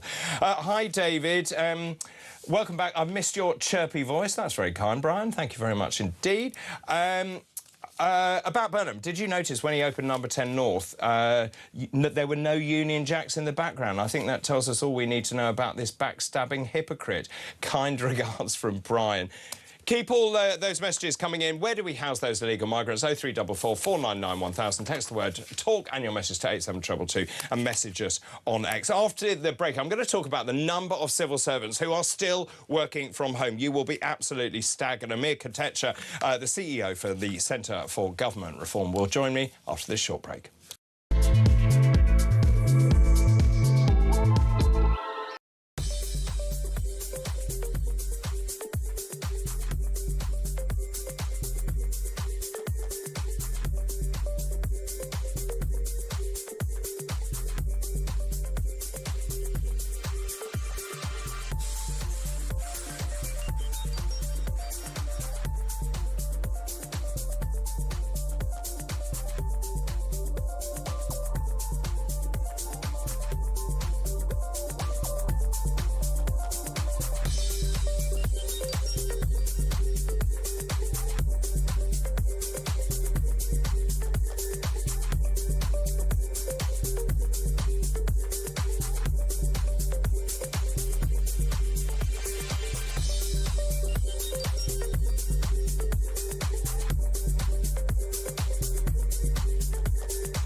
Across the UK, on DAB+, on YouTube, on your mobile, and on your side. This is Talk. Welcome back. 2:34. David Bull here, in for Ian Collins. Keep all those messages coming in, please. So many coming in about where do we house these illegal migrants? Where do we house supposed asylum seekers? Let me know your thoughts. 0344 499 1000. Now, let's talk about civil servants, shall we? Because civil servants go into the office fewer than 2 days a week. This is according to new research. Only the Department for Science met the 60% mandate. So they mandated that 60% of civil servants should be in the office. The only department to do that was the Department for Science, and of course, they then scrapped it. So all the other departments are failing. Here to talk more about that is Amir Katecha, the CEO, the Centre for Government Reform. Good afternoon to you. Afternoon, David. Good to be with you. Yeah, really good to see you. Look, the point is that we thought that civil servants had been given their marching orders. The government had been very clear that you need to be in the office 60% of the time, and yet it seems that some civil servants are spending fewer than 2 days a week in the office, and the rules are very clear. They need to spend 60% of their time in the office. These findings, which come from new research, are quite extraordinary, aren't they? Yeah, that's exactly right, David. And it's important to note the 60% is meant to be a minimum. As you said, the only department to actually meet that has now been scrapped. So, look, what we did is crunch the numbers. And actually what we found out is that the average attendance is 39% across the civil service, so less than 2 days in a week. And frankly, that is not good enough. I mean, we know that there is a problem with excessive work from home. Things don't happen as productively, and productivity across the civil service has flatlined. I mean, that is the reality. 3.1% lower productivity across the public sector now versus 2019. So there's clearly a problem here. And I think, if we're going to be serious about investigating what's going on, how to improve productivity in the civil service, we've got to do that on the basis of good stats. So this analysis you carried out was quite clever in the way that you did it. Do you want to explain to people what you did and how you extrapolated that data to find out how much time they were actually spending in the office at their desks? Yeah, sure. I mean, ultimately, the figures that the government have been putting out this whole time were about building occupancy. But the reality is there isn't one desk for every civil servant, right? So essentially, they were cooking the books. And I think, it's obvious, frankly, that, if there isn't one desk per person, you can't just simply count up how many desks are full in any given day. That doesn't give you an accurate figure. So, that's what we've done. We put out some corrected statistics, and what they show is that actually attendance is far, far lower than the government were claiming. I mean, and ultimately, I don't think the government have really pushed back on it. They've tried to quibble with the numbers and say, you're not taking into account annual leave, or you're not taking into account that people might be at a meeting somewhere, but frankly, they haven't pushed back on the core of our findings. And the thing is, David, I mean, if there was, not a problem here, if the civil service was functioning effectively and competently, I think most of your listeners wouldn't really care where they're working. But the reality is the civil service is not working competently. We can see the boats continuing to come in every day. We can see that the public finances are in disarray. There is all sorts of problems. And so we've got to be serious about looking for solutions. And I think that excessive work from home is one of the big problems that we need to correct. I mean, I find it absolutely staggering that the only department that met the 60% was the Department for Science, Innovation and Technology. They've abolished that. And abolishing science, innovation and technology tells you all you need to know about the direction of this country. Yeah, well, exactly. I was very upset by the decision to close the UK's largest telescope, Jodrell Banks, and a few million quid is all it costs to run that thing, and they've not been able to find the money. They've had to close it, and as you say, DSIT, the Department for Science, has been closed. So look, I think it shows wayward priorities, and look, I know I'm going to get stick from my old colleagues here in the civil service because I spent 10 years in the Foreign Office, but I think that this is not about attacking individuals. It's simply about saying that any organization that has a productivity problem, and the civil service does, needs to be honest about looking at the statistics and trying to work out how to improve it. And I think the entire country would expect that. Well, I would agree. And when you look at the Department for Business and Trade, which again would be paramount in actually making sure we have an economic future, it claims an occupancy rate of 80%. But when you look at the offices in Caxton House and Old Admiralty Building, they've only got 1,058 desks, but they've got 3,699 staff, so their occupancy rate is 20%. So, as you say, they are cooking the books, again, in the Department for Education. But here's the one that really made me fall over. The Treasury, the very department that is fleecing every one of us, and we're going to see the budget in October, an occupancy rate of 44%. Why don't you actually do some work in the office and, as you say, stop the boats? Yeah, no, I think that's right, David. And the problem is that, I get pushback from civil servants saying, well, look, it doesn't matter where people are working. But I can tell you from personal experience, having worked in Whitehall for 10 years, everything happens far more slowly when people are not in the office.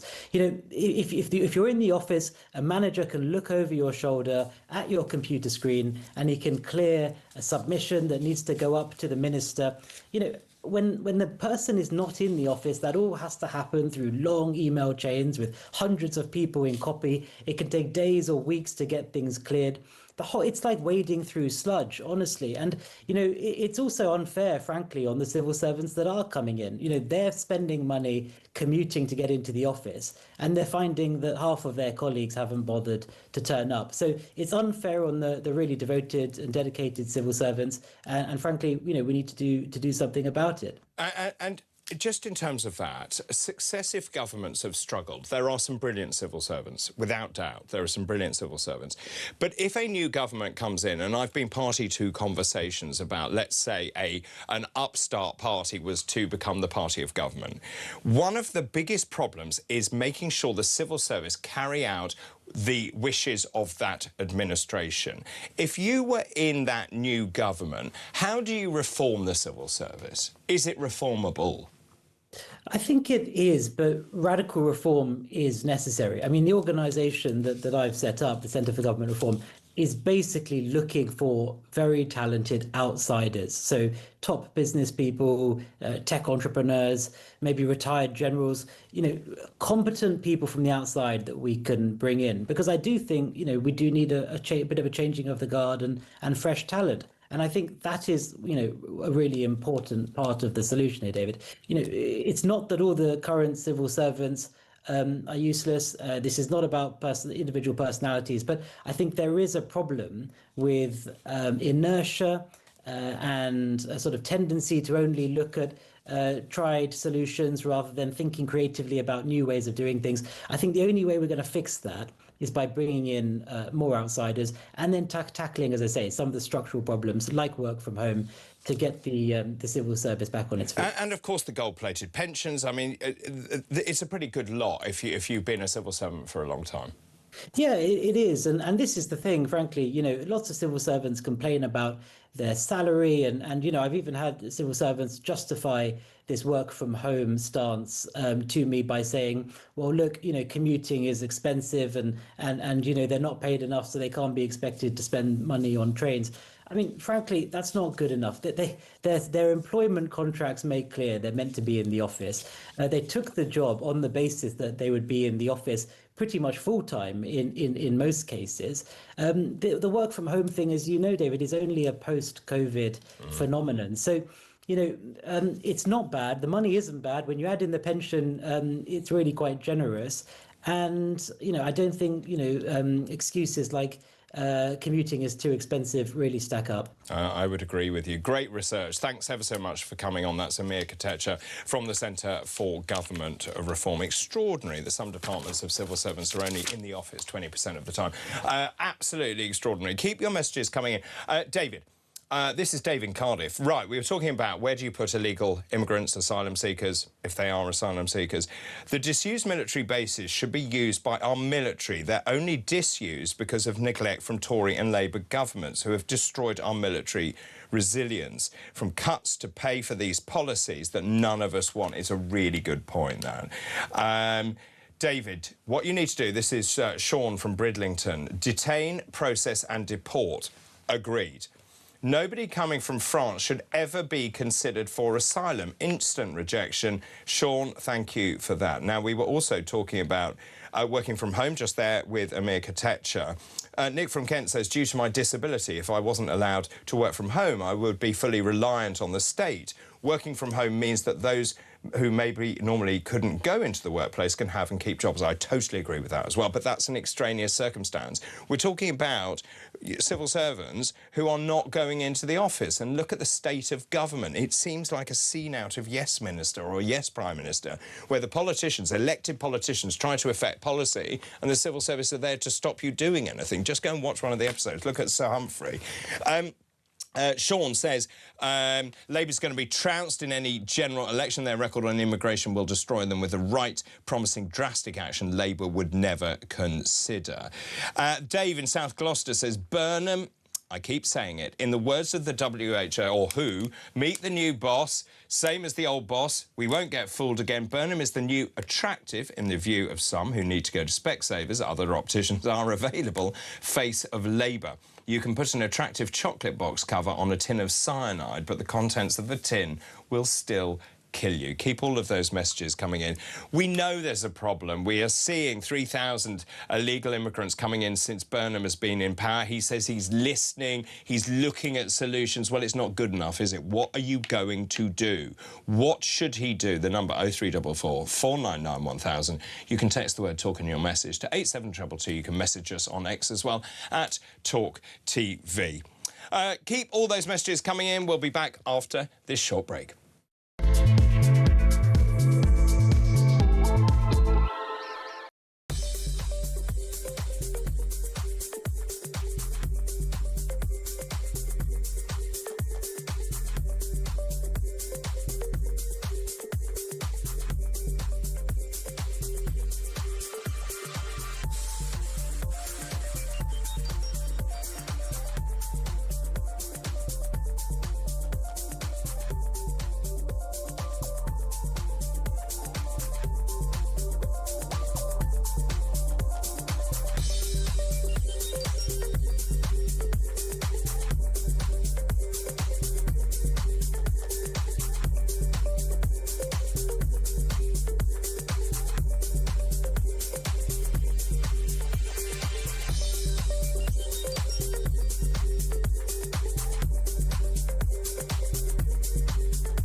Sex basis on biological sex. Yeah.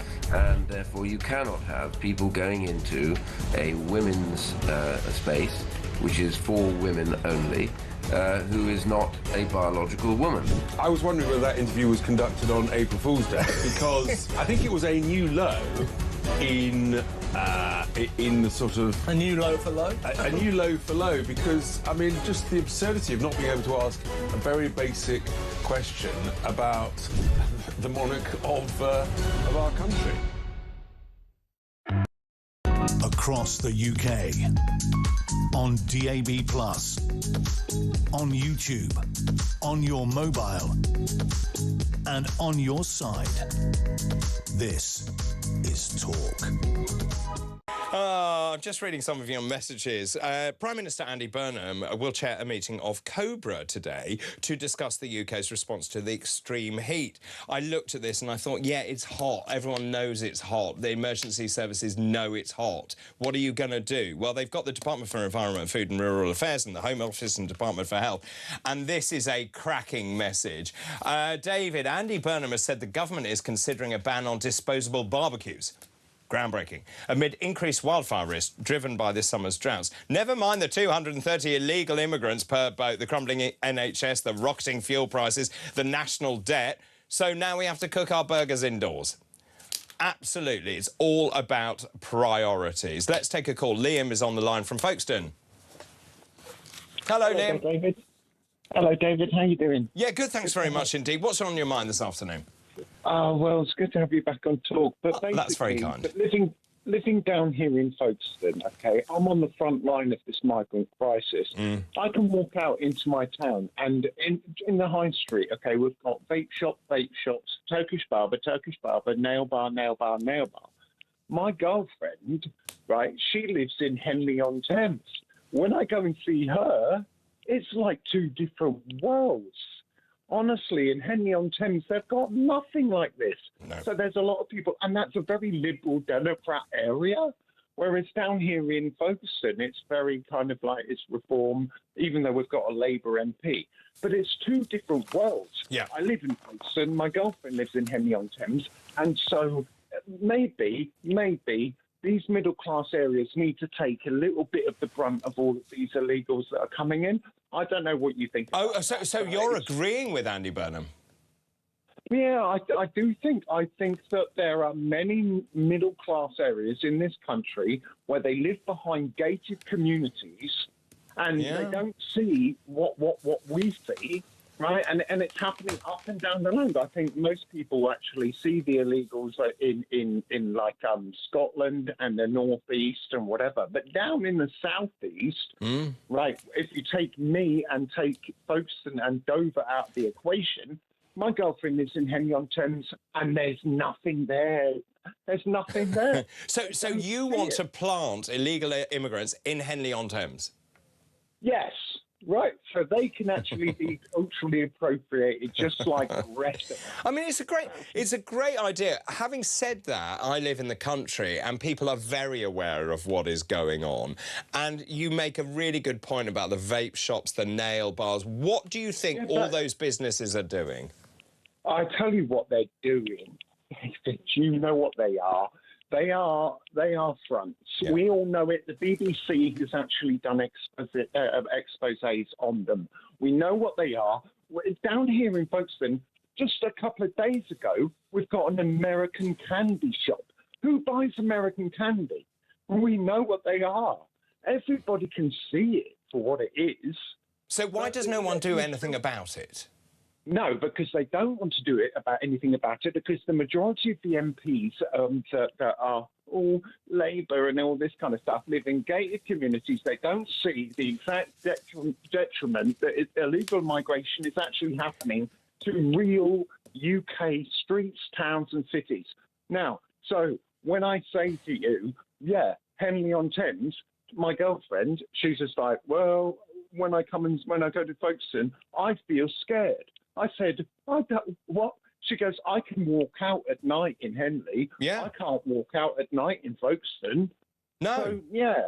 No, it's not fair. It's not right. You are right on that, and that's why I mentioned Ipswich. I was absolutely staggered. I went to school in Ipswich, and I couldn't believe the transformation. Young men hanging around, clearly up to no good, in the centre of Ipswich, and no one did anything about it. I was also in Boston and Skegness with Richard Tice, and we saw in broad daylight drug dealing going on from people who were clearly not from this country. Yeah, so in Henley, my girlfriend can go out and she can go in and sit out at night, and she doesn't have to worry about her phone, and she doesn't have to worry about being catcalled, and she doesn't have to worry about, oh, there's men following me. When she comes down to Folkestone, she's scared. Yeah. She's scared, David. So when Andy Burnham says he's listening, he wants to do something about this, but he won't be drawn on stopping the illegal migration, do you think he actually means it? No, of course he doesn't. He came down to Dover literally, 2 weeks ago, and he said, oh, migration is down. And then all of a sudden, we get a landing craft of 230. Living here in Folkestone is a nightmare, David. It's a nightmare. And the deprivation and the change of those high streets in places like Folkestone and Dover, I mean, it really is tragic. Liam, thank you. It really is tragic. And I, as you know, I've been going around the country, and I couldn't believe my eyes on, particularly in Kent and Essex as well, the deprivation and squalor and the way that all those areas have changed so dramatically. Liam, thank you so much for your call. Simon's on the line from Glasgow. Good afternoon, Simon. Hello, sir. How are you doing? Yeah, good. Thanks very much indeed. Your thoughts this afternoon? Well, personally, I just think we're living in a twilight zone. I don't mean to be funny about it, but I just think this entire country at the moment is just suffering from a collective head injury. We're listening to these politicians. Andy Burnham's just bouncing around telling us how much a corn cob, or the different names of a corn cob, or whatever it is. He's talking about everything I've watched on X. The guy tried to call him out, saying, look, what's going on with the boats? He's doing everything he can. He's talking about subscriptions for Netflix and stuff. He's just ignoring a massive problem. Now, we've got this huge immigration boat just come in. But I say, the boats aren't, we lowered the boats. Well, you can lower the boats, but they're still coming in. And it just feels like people have voted for this over and over again, and we're just being ignored. And it's just gaslighting, really, to be honest. Well, I agree. And when you look, and I mentioned this yesterday, when you look at his greatest hits hitting the ground, you would expect him to have policies that make a difference. But of course, he basically has capped bus fares at £2. He says, oh, I'm going to scrap a major department like science, innovation and technology. That seems incredibly regressive to me. Also, he then says he's going to make it easier to cancel subscriptions, as you say. None of this is groundbreaking. How about stopping illegal immigration? How about making the cost of energy cheaper? How about actually helping small businesses? I think ultimately it comes down to political will. And if you look back at the Southport riots, I'm not justifying what these people did or anything like that. Yeah. Those 3 little girls died, and I think that basically pulled it's like, at the end of the day, basically, I look at it as from a physical perspective.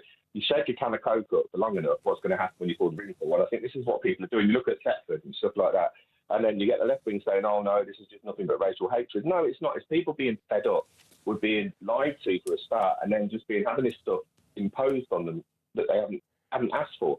And basically, they're just we're being ignored. And, at the end of the day, they talk about, like, we'll do this, we'll do that, and then they go on, there's not enough money for the defence budget. Well, there's a hell of a lot of money when it comes down to it. Then the political will, where they want to put welfare for people that don't deserve to be on welfare and this, that and whatnot. Yeah. And I just think it comes down to political will. Look, if they wanted to, when Keir Starmer, after the Southport riots, wanted to bang people up for these tweets and stuff like that, well, the courts are in there. They remanded people straight off the bat and this, that and whatnot. That was straight up. They did that. There's a political will. I just honestly don't think there's any political will. And as regards to the trench, this argument with reform. Now, I don't believe reform's idea about putting it. I think the Navy, yeah, I think they should be, but sort of like dumping them back on the beaches. I think that's a plaster on a bullet with. I think what we need to do is stop, the incentives to come over to this country. But as regards to this argument about Macron saying, oh, that's our sovereignty and it's against maritime law. Well, it's against our sovereignty and maritime law that they've allowed this to go onto our beaches because they've been pushing the boats off. It's on video where the police have been told, we're not allowed to touch them. That's right. Well, they don't even wade in, do they? Where's that 500 million going? Well, where's that money going?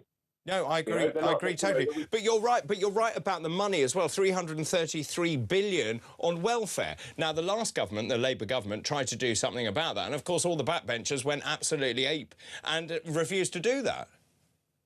Well, that's where you come down to, isn't it? It's a political will, and I think it needs to. Look, honestly, I'm depressed really because I can't see any way out of it because I just think we're drowned in bureaucracy. And I don't just think it's the politicians, I think it's the civil service as well, because even if we got a reform government or even a restore government, some people call it a far right, but just a nationalist right government that came in. Well, the thing is, the politicians are only there for 5 years. It's the civil service. So I just think it needs to be pulled out really at the stand, to be honest with you. I think there's a culture here where people just don't want to do it. If it's not the will to do it, then we're just sort of like, it's like a one-legged man and a one-armed man trying to tread water. You're just going around in circles. I would agree with you, and I think Amir summed that up very nicely, and he is a civil servant, and he can see the problems within the civil service as well. Simon, really good to talk to you this afternoon. Thank you. On that note, Richard has messaged saying, hi, David, if we sacked half of the civil servants, would we miss them? I'm not entirely sure. The reason, David, this is Paul in Southend, that people are against the use of military bases is being used for immigrants is because they are not secure. You need to fence them and deny them all but the basic requirements. They won't be so keen to come to the United Kingdom. Lots more still to come. I'm going to be talking about all of the police chiefs coming together to say that you cannot actually discharge people early from prison.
across the UK.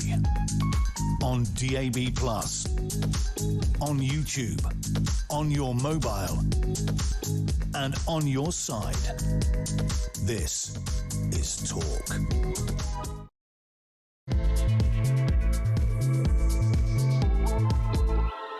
Good afternoon, welcome to Talk. The time is 3 o'clock, 3:02. David Bull here for Ian Collins. Another hour to go of this show. The latest story is Andy Burnham says that middle-class areas must now take their share of asylum seekers too. But at the same time, he is refusing to commit to stopping small boat crossings by the next election. Is that all talk and all mouth and no trousers? Civil servants are still working from home just 2 days a week, despite Whitehall's return to office mandate, with some departments' London offices sitting at barely 20% occupancy. And every police chief in the United Kingdom has signed a letter demanding Andy Burnham block the early release of PC Harper's killers, warning it risks undermining public safety and confidence in justice. Well, a very good afternoon to you. Thank you very much indeed for your company this afternoon. Let's stick with that final story, because every police chief in the United Kingdom has signed an unprecedented joint letter demanding that Andy Burnham do everything possible to stop the early release of PC Andrew Harper's killers. In a joint letter, there are 50 chief constables. They unite to tell the Prime Minister to examine every lawful option to ensure that Albert Bowers and Jesse Cole serve their full sentences. Putting further pressure on Mr Burnham to act, they said that those who serve and protect the public should know that the justice system recognises the risk they take on society's behalf. Now, sources at the Ministry of Justice accused the Prime Minister of throwing Alex Norris, the Justice Secretary, under the bus. Burnham has said he is increasingly confident that he could stop Cole and Bowers walking free early after changing his position on the releases several times. Well, joining me now is Colin Sutton, Reform UK Policing and Crime Advisor and Norfolk Police and Crime Commissioner. Good afternoon, Colin. Hello, David. How are you? Yeah, all right, thanks. Many congratulations on your new appointment. Thank you very much. This is really important, actually. The fact is that Andy Burnham, we spent all afternoon talking about Andy Burnham saying he's in listening mode, that he's trying to do his best, that he will actually try to change the law. But the fact is that when you have every single police chief in the United Kingdom coming together, signing a joint letter saying that you cannot let these people out of prison early, that should mean something. Yeah, I think it should. You know, I think what we're seeing is he might be hearing, but I'm not sure that he's actually listening, and there is a distinction between the two. I think this is an unprecedented event to see every single chief constable in the whole of the nation coming together and jointly signing a letter. I'm sure it's never happened before. And it shows the strength of feeling that there is within the police service and the police community about this. You know, if the law, which came Harper's Law or whatever after this, is to mean anything, then those who caused it to come into effect need to be put in the same category as those who come after them, really. And you know, the public petition, I think, is now up around about the 1 million mark. It is. There is a strength of feeling, not just in the police service, but in the community more widely, that we need to make sure that these people who are brave enough to sign on and work on our behalf and put themselves on offer on our behalf are going to have the full protection of the criminal justice system. And it's a serious misstep, I think, by the government to think that this wouldn't matter. And I think it's really what we get when we have people in ministerial roles who don't really understand that role and that brief, and they're taking advice from the mandarins, from the civil servants, as to what can be done and what can't be done. And the whole thing with this is I've been saying from the beginning, look, it's Parliament. They can make whatever laws they like. They have a majority of 162. If they want, they can't keep saying to us, oh, the law won't let us do that. They make the law, and they need to start using that power they've got, and they were given by that shallow but large majority they had. Well, I would agree totally. This is the bit I don't understand. He says he is increasingly confident he could stop Cole and Bowers walking free early. Now, obviously, there was this urgent review of the scheme after Burnham arrived in number 10. The government then announced that murderers, rapists, child sexual offenders, including grooming gang perpetrators, would be exempt from the scheme. Now, they've said that they can't then extrapolate that into manslaughter because the prisons are full. You have to have early release because the prisons are at capacity, even though there are 10,000 foreign nationals in our prisons. But looking at the number of people in prison for manslaughter, you're talking a few hundred. So I don't believe it.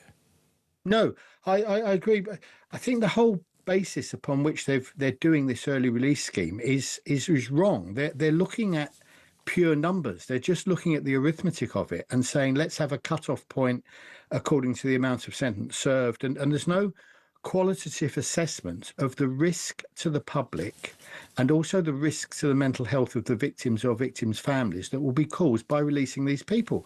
And we're not talking about tens of thousands. We're not talking about hundreds of thousands. It's a few thousand people.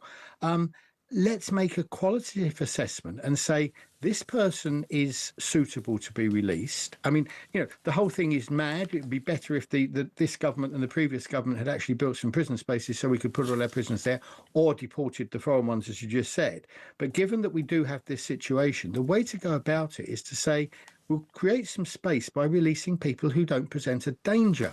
And that needs a qualitative assessment of the risk that they pose and not just arithmetic saying how much of their sentence have they served. Well, that's right. And also, Andy Burnham was asked on a different radio station what he would say to PC Harper's sister Amy. He said, I mean, these are just platitudes. I hear you. I feel for you. I wouldn't forgive myself if I didn't do everything I possibly could to try to lessen your anguish. And I'm doing that. I'm turning over every stone. I'm looking at everything. I'm pushing the system to go further. In this instance, I think there is more that can be done. But without saying, what are you going to do? Yeah. We're getting used to this government by headline, aren't we? Let's have a nice soundbite and put it out there, even if the law and the fact and the truth behind it doesn't actually match what the headline says. We don't want these platitudes. We don't want these headlines. We actually want some action. And they have it within their power to take that action, to make this happen. And, you know, I think this will be his poll tax moment, won't it? This will be the thing upon which his prime ministership already might well turn, because it's not very often that you see such unanimity amongst the public, amongst the professionals involved with this, to say this must not happen. You'd be mad to ignore 1 million people who have bothered to sign a petition, because that million will be the tip of the iceberg. Oh, absolutely, because, of course, there'll be just, for each one of those, there's probably 4 or 5 who don't know about the petition or haven't bothered to sign it or don't know how to. And you go into a pub, you go into a restaurant tonight and just talk to people. You just find that the view is this is madness, and it's Emperor's New Clothes all over again, isn't it? It's just everybody knows what the right thing to do is, it seems, apart from the man himself who's in charge. And also, what sort of sign does that send out to people who are convicted about the length of their sentence? Because we're essentially saying our criminal justice system doesn't work. We're going to let you out halfway through. And therefore, all it does is embolden people, I think, to commit crime. Yeah, I absolutely agree. I mean, there are 2 things that stop people from committing crime. One of them is their own morality, and often that doesn't work. And the other is the fear of getting caught and being punished. And if you take those away, and we have difficulty in convicting people these days because of the way that the criminal justice system has been so neglected over the last 20 years. But if you also then say, even if we do catch you, even if you're one of the unlucky ones, don't worry, you're only going to be in prison for, a third of your sentence, then where is the motivation? Where is the deterrent effect of the criminal justice system? Well, absolutely, there is none. And also, the Chief Inspector of Probation for England and Wales has told various broadcasters the early release of thousands of prisoners could lead to a serious sexual or violent offence or even murder, because the demands on probation are so large. This is Martin Jones. He is His Majesty's Chief Inspector of Probation for England and Wales. He said, I'm not confident the probation system can deal with this. They have a caseload of 258,000 cases. That's 3 times the number of people in prison. They cannot cope as it is. No, and And the demands upon that service will increase with the Sentencing Act when that comes into effect in September. And the government has said, oh yeah, we'll make some arrangements to try and bolster them for that. But of course, that takes time. You can't just open a box of probation officers any more than you can open a box of police officers. So even if the funding is there for it, it's going to take time for those people to be trained and to come through into the system and to make the difference. And it's just, the fact is the criminal justice system is broken at all levels. And what it needs is actually root and branch reform, somebody taking a step back and looking at the whole piece, rather than trying to make piecemeal adjustments here and there, which solve one crisis and create another. I mean, also, just in terms of that the probation system cannot cope, members of NAPO, that's the union, they voted in favour of industrial action. So then you've got a situation where those people who are responsible for probation are now saying, well, we're going out on industrial action because we cannot cope, and yet the government continues to press ahead. Yeah, absolutely. And if that happens, and if that industrial action takes place and continues for, not necessarily continuously, but if it happens frequently, then all these reforms that are actually dependent upon that service playing their part in them are going to be meaningless. And we're going to be in a situation where not only have we released all these dangerous people onto the streets, but we're going to have very little way of tracking them and monitoring what they're doing. I mean, Reform UK made some headlines. You are part of Reform UK, made headlines. Nigel Farage talking about sending prisoners to El Salvador, for example, talking about building Nightingale prisons in the same way that we built the Nightingale hospitals. Is that really credible, do you think? I think it is. There are certainly other European countries who are outsourcing their prisoners. Sweden, I understand, sends people abroad to go to prison. Germany's doing very well at sending its foreign criminals back, even to Afghanistan, where we say, no, we can't do that because of the ECHR. Well, Germany are a signatory to that, and they seem to manage. I think that's reasonable. And I think it's also reasonable to say, well, we had a superhuman effort to build those Nightingale hospitals, although they thankfully weren't particularly used. Why can't we have the same sort of superhuman effort? And actually, if the time and trouble and expense that's going into trying to make this work in other ways was actually put into saying, look, let's just bite the bullet and create some more space, then we might already have some of that space on board. Yeah, I mean, lots of messages coming in. Pauline Five says, I have news for every police chief in the country. The public lost faith in you and the justice system a long time ago. Too little, too late. Whilst it is a justified petition for PC Harper, we would have welcomed a similar letter from them demanding an end to DEI and woke programmes. But also, just in terms of undermining the confidence in our criminal justice system, we then hear, with other stories, 3 more dangerous Islamist terrorists, including one who planned to kidnap and behead a soldier, could be freed within weeks after being granted parole hearings. This is Parvez Khan. He got life with a minimum of 14 years in 2008. He's won a hearing. It could see him released. They heard in the trial he was claiming £20,000 in benefits, and he was planning to seize a British Muslim serviceman and decapitate him like a pig. I'm really sorry. People like him should never get out of prison.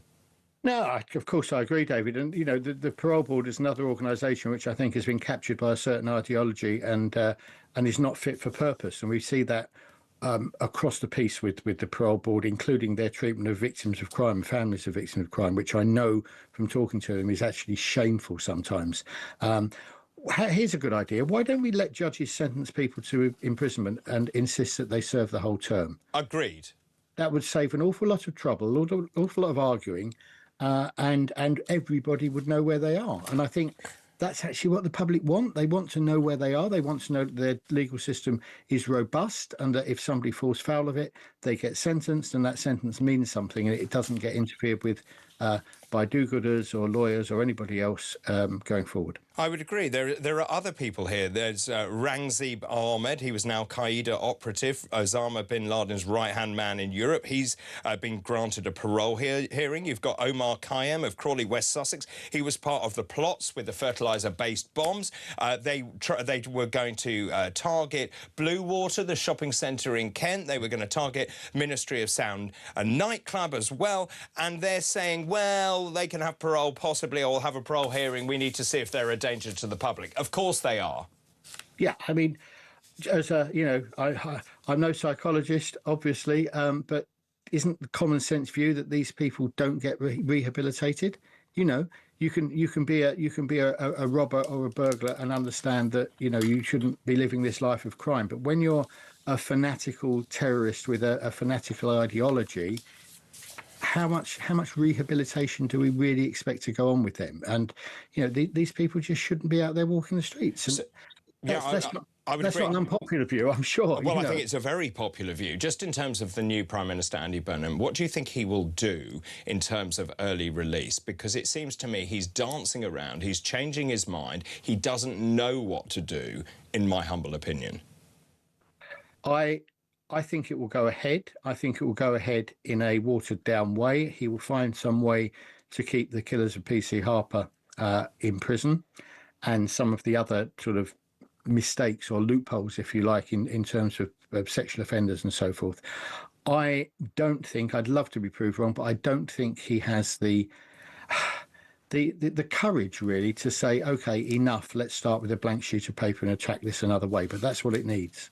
Colin, really good to talk to you. Thank you for your time. That's Colin Sutton, Reform UK's Policing and Crime Advisor and Norfolk Police and Crime Commissioner.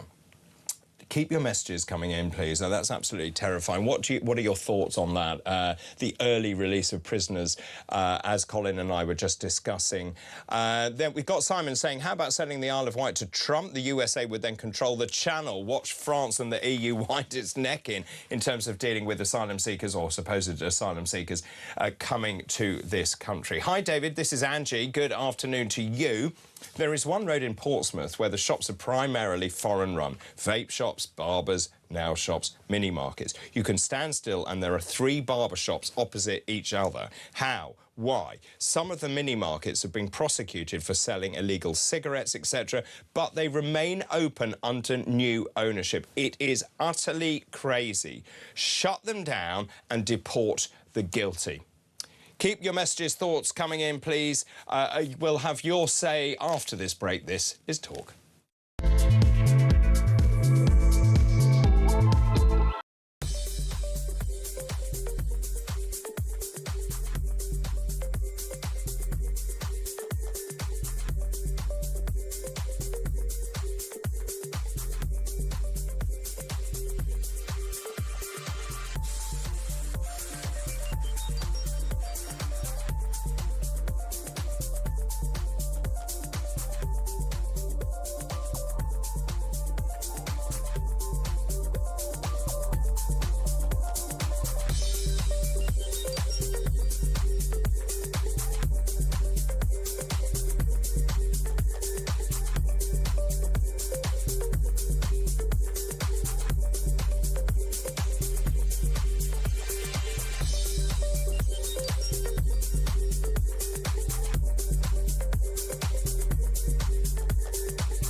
Sex spaces on biological sex. Yeah.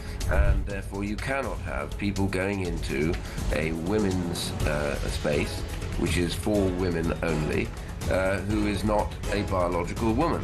I was wondering whether that interview was conducted on April Fool's Day, because I think it was a new low in the sort of... A new low for low? A new low for low, because, I mean, just the absurdity of not being able to ask a very basic question about the monarch of our country. Across the UK, on DAB+, on YouTube, on your mobile, and on your side. This is Talk. Welcome back, David Bull, in for Ian Collins. Time for your thoughts and opinions. Linda's on the line from Dorset. Good afternoon. Hi, this is the second time I've called you in 2 days. Well, Linda, I'm loving it. I'm not stalking you. Yeah, you are. Anyway, what I wanted to say, although I live in Dorset now, I was brought up in Bradford in the 50s. And about 1957, a lot of Pakistani people came over to work in the mills. Yeah. They came the legal route. They went to work. They didn't get anything. They got their own houses. They were really nice people. And it's that sort of person now I feel sorry for because of the people coming over now and destroying it for them. Agreed. And I think it must be very difficult for those people who came here legally, who've had family, who've integrated, who've learnt the language, to be tarred with the same brush as those people who are coming here illegally. Yeah, they didn't cause any trouble. They were hardworking, which is what we need, not what's happening now. I do really feel sorry for them. I agree totally with that, and you're right. And you see a lot of people who run, for example, convenience stores, who work very hard all hours of the day and night to make ends meet. And yet you've got people coming here illegally who seem to be given everything. I mean, I don't wish to be funny, but when you come here and you get board and lodging and then you're allowed to go out to the cinema or whatever, it's a pretty cushy life when you compare it to people who maybe are working 2 or 3 jobs who can't actually put food on the table at the end of the day. That is disgusting. Disgusting. So just in terms of that, the question I'm asking today is what do we do with these illegal migrants? Because it is clear that we are not getting this right. We've got 46,000 who have an initial hearing to see whether they are a true asylum seeker, 120,000 who are appealing already. So you've got this huge backlog. We're spending millions of pounds looking after these people and making sure they're accommodated. But at the same time, we're not deporting nearly enough. Oh, have I lost you, Linda? You don't come in. Say that again, sorry. If you've got no papers, no passport proving who you are, you don't come in. We couldn't go somewhere without a passport or papers. So why don't we do that? Well, because we're soft. Yeah, I think you're right. Soft. And what's your view about the French? Because I've mentioned before we spent, I think, £800 million on the French, and the French seem to be standing by. They say they can't intervene if the boat is in the water. I think that has changed recently, but certainly the footage shows the gendarmes standing on the beach, literally watching people getting in the boat and sailing off. Well, I really think that we should put sanctions on them. I know a lot of people don't like Trump, but he put sanctions on places and he got there, didn't he? What sort of sanctions? Well, just getting their goods and fishing rights and, you know, we can't let them get away with it, can we? I think that's quite interesting. You say if you don't play ball, we are rescinding your fishing rights. Yeah. Yeah, I mean, they're not treating us properly, so why should we lie down and take it? So what's your view? I mean, Reform UK made some waves, literally, when it said at a press conference, I think last week or whenever it was, saying we are going to put the Royal Navy in the Channel, we are turning the boats back, and whether the French like it or not, we are going to push people back to France, which, by the way, is a safe country. You're right. Yeah, totally agree. But when he also mentioned about this El Salvador prison, we can't do that, people are up in arms about that's disgusting. Well, what are our government doing about it now? They're doing absolutely nothing. At least it's coming up with ideas and solutions, maybe. Yeah. Linda, really good to talk to you. Thank you very much for your time. Twice in 2 days. David's on the line from London. Good afternoon. Hello there. Good to hear you back. Firstly, I just wanted to make a point about your question you've been asking all day, which is where do we house them? That's, in my opinion, just completely the wrong question. They shouldn't be here. We shouldn't have to house them. And the question needs to be asked is, what are we going to do about stopping them coming here? Yep. And that's the priority. OK, so what do we do? OK, very simple. We stop within a week. Firstly, look at why are they coming. They're coming because they're getting freebies, they're getting housing, they're getting food, they're getting money, they're mobile phones, they can work. Stop all that. That could be stopped this week. So if they come here, we're not going to feed them? They'll go to, they won't get the £50 a week or whatever it is. They go to a processing centre where they get the basic food, the basic needs looked after. You don't want to treat them, abuse them, or anything along those lines. They're going to be treated humanely. And so, sorry, where are these processing centres going to be? We need to make them. Yeah. And where will you put them? Hold on a sec. Yeah. The point being, once word gets out that that's happening, and it only needs 1 or 2, the rest of them aren't going to come. I agree with that. Yeah, they're not going to come here because this is what's going to happen to me. So it only needs a couple set up, and that is going to be a lot. Yeah, wherever they are, wherever they choose, I wouldn't want it in my backyard like most people. I get that. Okay, let's say that you decide that you know where you're going to put these processing centres, and let's just say that they are denied entry to the United Kingdom. Where are we sending them? Well, firstly, you only got a smaller problem because the rest of them aren't going to be coming.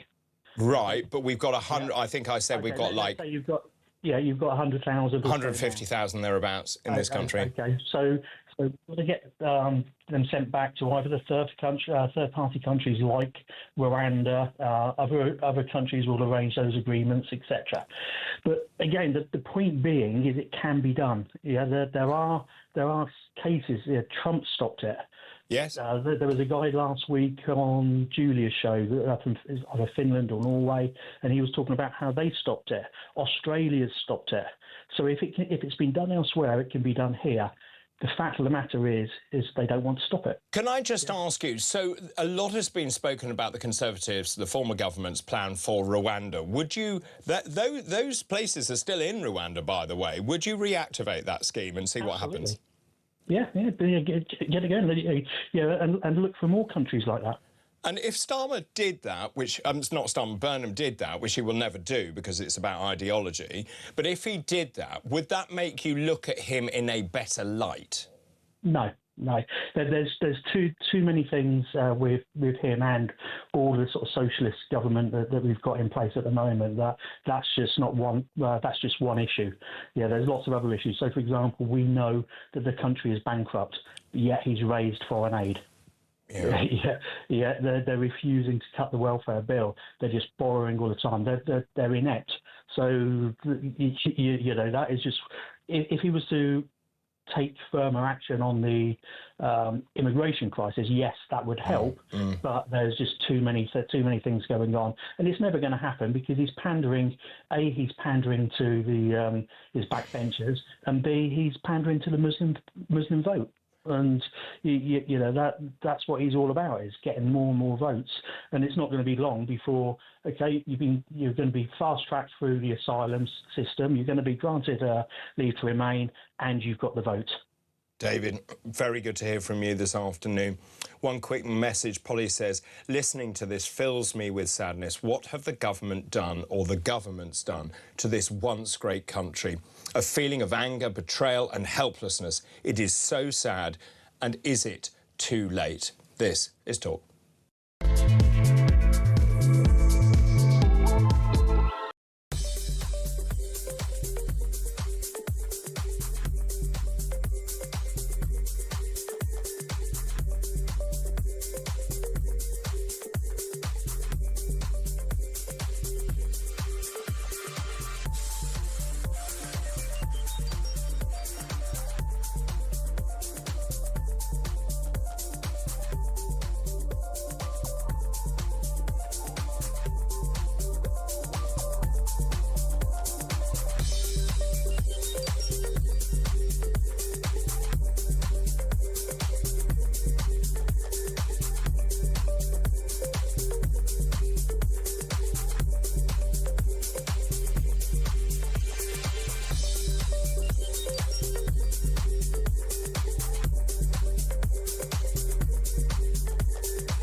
across the UK. On DAB+, on YouTube, on your mobile, and on your side. This is Talk. Oh. Welcome back. This is my favourite story of the day. Spending a penny would cost more at the busiest times under local authority plans for dynamic pricing in public lavatories. Cash-strapped councils have opened the door to using real-time data to move prices up and down according to demand. These are under controversial surge charging in public toilets. I've never heard anything quite like it. Joining me now, Harry Wallop, consumer expert. Good afternoon. Harry Kind. Harry Wallop's the other consumer expert called Harry. Well, hello. Good afternoon. Nice to see you. So tell me, just in terms of this surge pricing, I'd be amazed if you could find a public loo, let alone pay for it. Yeah, and I suppose this is part of the increase in the number of public toilets that actually charge. That's probably the way that councils think they are going to be able to keep this going, with a fixed budget, essentially met with a choice of, do we up prices for the public toilets that we've got, or do we close some of them so our costs are lower? And we have seen this massive decline. You know, the worst council for this is apparently Bristol, which in the last 10 years has seen about a quarter of its public loos, 22% of them close. So there is a real problem, and what these councils have done is look at contracts with kind of payment providers that will do like contactless credit cards to allow you to use the toilet, and those have all offered some kind of surge pricing, dynamic pricing, some more kind of complicated than the others. Like the most basic is a winter price and a summer price. Right. But if you are dynamically pricing according to the time of day, what do you do? Just hang on if it's a bit too expensive? I mean, I guess so, but this is the same as so many other things that we have in our lives, right? You know, if we go, I can go across to a council car park the other side of my road, and it costs, you know, £2 an hour until 6 p.m, and then after that, it's free. We have a lot of these necessities that basically set different prices for different times, and I think consumers can get really annoyed when they suddenly come along and are met with a new way of pricing with something that we've kind of traditionally thought of as either free or just, you know, £20. Well, it's quite interesting. I think most people would be OK with paying something to use a loo. I think the contactless thing makes that much easier, although not necessarily for elderly people. But actually, the bigger issue for me is the lack of loos generally. And now with my medical hat on, for people who have urinary problems, for example, or prostate issues, if you need to go, you need to go now. Absolutely. And there will be many people out there who are thinking, do you know what, I do not want to go and visit my local high street, because if I go and I'm caught short, I am either going to have to, you know, spend £4 for a cup of coffee in one of the chain coffee shops, or I'm going to have to run home or you know, or risk myself. And that is a real problem. It's bad for the economy. It's bad for access. And I suppose this is then a question that we have to ask ourselves. Do we want to have a situation where you can pay quite a little bit of money to use one of these public toilets? And a lot of, you know, European countries have been ahead of us on this, on having more public toilets, but charging more for them. I mean, but also it seems to me the Victorians were better at this. They had much better facilities than public toilets. When you look at the numbers, it's gone from 2,111 in 2016 down to 1,747 in 2026. I go to chains of, say, with coffee shops, there is no loo. And then you are left to go to the pub, for example, there is no loo. Again, if you are very serious about reinvigorating the high street, surely you need to use the basic common sense and to put loos back. Absolutely. And, you know, loos are expensive. There are some councils that look at kind of community loo schemes where maybe, you know, you might have your McDonald's and that toilet would be free for anyone to use. The council pays a bit of money towards that. Yeah. McDonald's is responsible for looking after it. That kind of system can work as long as, you know, the provision is properly put in place and people actually know about it. What you don't want is a situation where there's just no option at all. I find it odd as well. I was reading that councils are not obliged to provide public lavatories. I had no idea.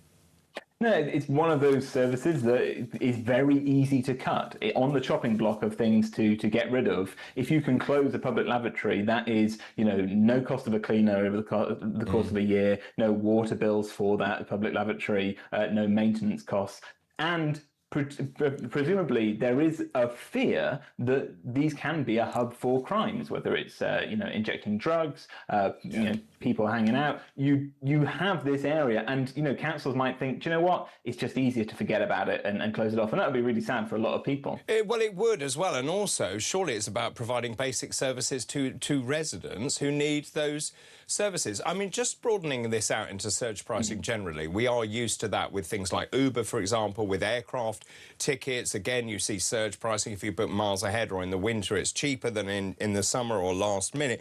But the idea that these pubs, and this I'm talking about Stonegate Group, charging more for pints of beer at peak times, like weekends, so instead of paying, well, in London it could be like £7 or £8 a pint, but instead of paying £6 a pint, you're paying £8 a pint at the weekend, but surely that's when they make more money. Well, do you know what? I think this is something that we forget that we do already. We just, instead of calling it surge pricing or dynamic pricing, we call it happy hour. And instead of prices going up, they go down for 2-3 hours. And we'd love it if happy hour was every single hour of the day. But no, it's a strategy that says prices are higher at some point and lower at others. I think where it gets nasty for people is unpredictability. You do not want to go to a bar and you're used to paying £6 and they say, sorry, sir, it's after 8, you're going to be paying £9. You want to know going in that this is the price that you're going to pay. And it's those nasty shocks. We see this in pubs, but we are starting to see the risk of this happening in supermarkets, where you could be going around with a shopping trolley, you have an e-ink display that has a price, you get to the counter, and suddenly the price has gone up in the time that you've been there. That's not something that consumers are going to be very happy with, but at the moment, there's a little bit of ambiguity about what companies could get away with, and that is something that the government is going to have to start looking at, so that consumers know that when they're paying £1, they're paying £1. That's so interesting. So there is a supermarket, a local supermarket to me, that has replaced all the prices with electronic prices. And I looked at that the other day and thought, why have they invested all that money? And that may well be the reason. I mean, to a certain extent, it makes sense, right? It would be great for them to be able to increase the prices of ice cream on a sunny day just like that in the morning. That is going to annoy a lot of customers, but it's something that we've always been able to do with a sticker or rubbing out a chalkboard.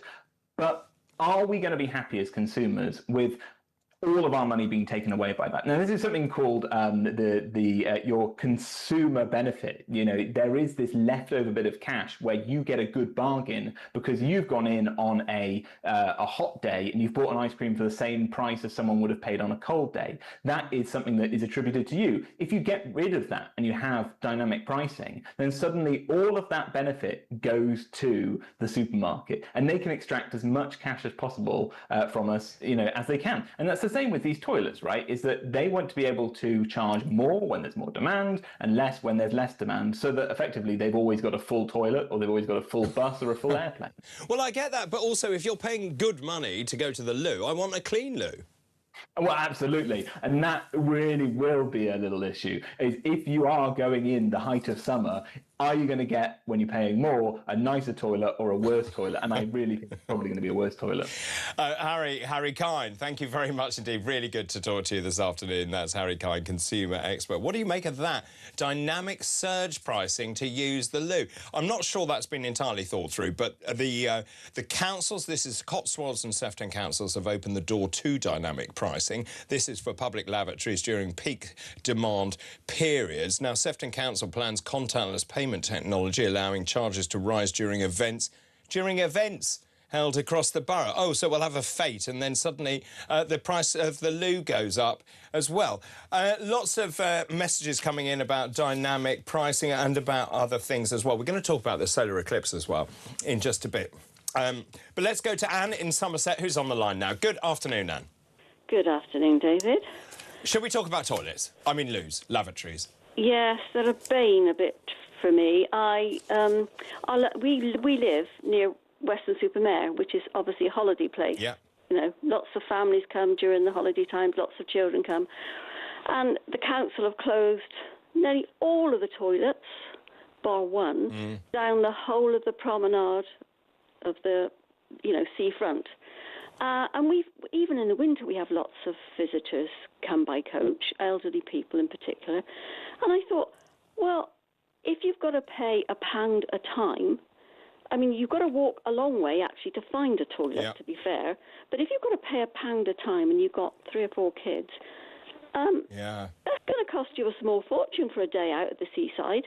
And quite frankly, if I had small children, I wouldn't go anywhere near the place. I mean, it's so short-sighted as well, because clearly, if you want to encourage tourism, by having facilities and lavatories, for example, it makes it much easier for people to come and visit, particularly the elderly or those with medical needs where you may need to run to the loo. So to me, it's a no-brainer. You need to invest in the infrastructure. Absolutely. I just don't understand it. I really don't.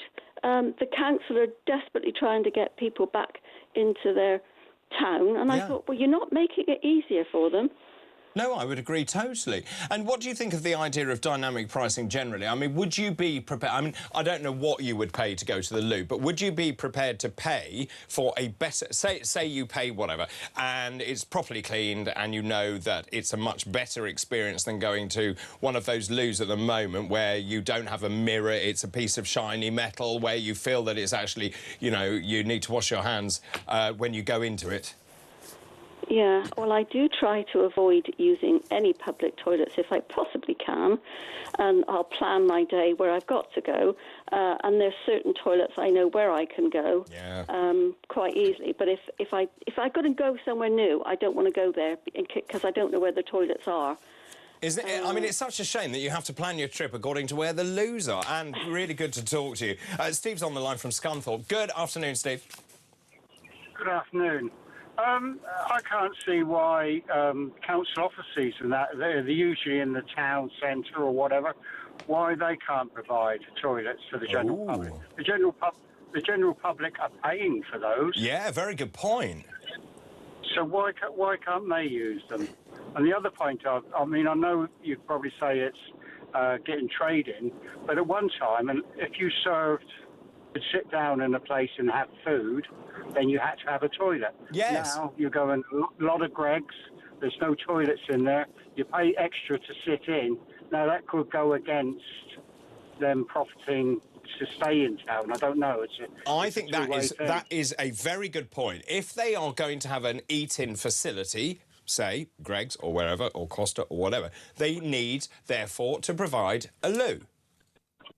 Yeah, it may not prove cost effective, so probably they would close the place rather than get it, which would take another place out. I don't know. It's as I said, don't know which way that goes. But let me just ask you this. What has happened to society? So the Victorians were very good at this in infrastructure, and they built loos, and they were marvellous kind of feats of engineering. What went wrong? I don't know. I mean, over in Hull, they used to have one there that won an award on the waterfront on the Humber. I have been in it, and you know, it's lovely. They used to keep it all up. There's flowers in, I think, and all that. But yeah, I don't know. You're paying more council tax and you're getting less services. Well, isn't that the truth? Good to talk to you, Steve. Thank you very much for your message. Right, after the break, we're going to be talking about the total eclipse. The first one since 1999, taking place tonight, depending where you are in the United Kingdom. I'm going to talk all about that after this break.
sex space is on biological sex. Yeah. And therefore you cannot have people going into a women's space, which is for women only, who is not a biological woman.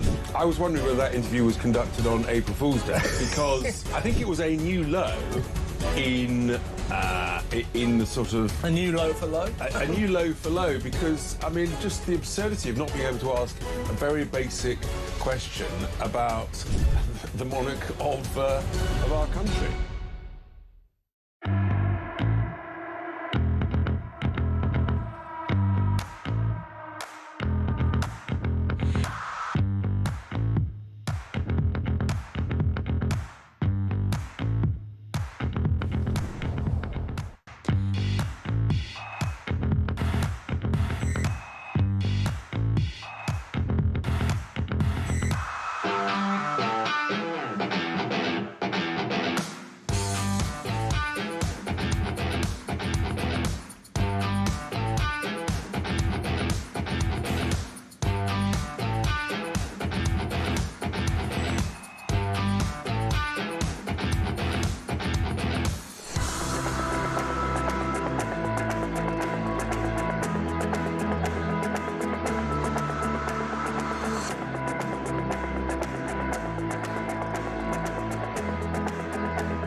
Across the UK, on DAB+, on YouTube, on your mobile, and on your side. This is Talk. Certainly is. Good afternoon. Final part. David Bull in for Ian Collins this afternoon, all this week actually, and all next week, you lucky things. Right, the solar eclipse. This is the UK and parts of Europe are getting ready for the most significant solar eclipse since 1999. This rather passed me by until the last few days. I had no idea it was about to happen. But anyway, more than 90% of the sun will be covered by the moon for most of the UK, whilst parts of Iceland and Spain will witness a rare total eclipse. That's why everyone's been flocking to Spain. Clear skies are forecast across much of the UK and Europe, and that should give people a really good view. Now, more than 90% of the sun will be obscured by the moon between 6:17 p.m. and 8:06 tonight. Experts have warned that only special solar eclipse glasses that are ISO 12312-2 certified for the safest eye protection should be used to view that eclipse. Now, if you saw the eclipse some 27 years ago, do not use the same solar eclipse glasses again. This is according to the American Astronomical Society. They say that make sure that the glasses you're using are less than 10 years old and always inspect them to just make sure that they are intact. I know someone who knows more than me about this. Josh Barker, Education and Outreach Officer of Space Park in Leicester. Good afternoon. Good afternoon. How excited are you? I'm really excited. This is the sort of thing that doesn't happen very often, especially here in the UK. Like you say, 1999 was the last one, and the next one that we get that's this good won't be until 2081. So this is really a good opportunity. So it's basically the last chance. Pretty much, yes. You know, unless you're very young or you intend on living very, very old, this is the last chance. Unless you go abroad and visit somewhere like a lot of people are doing this time around. So I'm really confused about this because it's a near total eclipse here in the UK. I know. Do we know what? So I mentioned the times. It depends where you are in the UK as well, doesn't it? It does, but it's only going to vary by a few minutes either side. So for most of us here in the UK, around about 7:10, be outside and you'll see the moment of totality. Now, as you mentioned, and the lead up to this, from about 6:15 until about 8:10, we're going to get that whole stage. So 6:15 is when the sun first starts to get covered, and it will slowly increase until the peak at just after 7 o'clock. So what we've been talking about here is how dark is it going to get?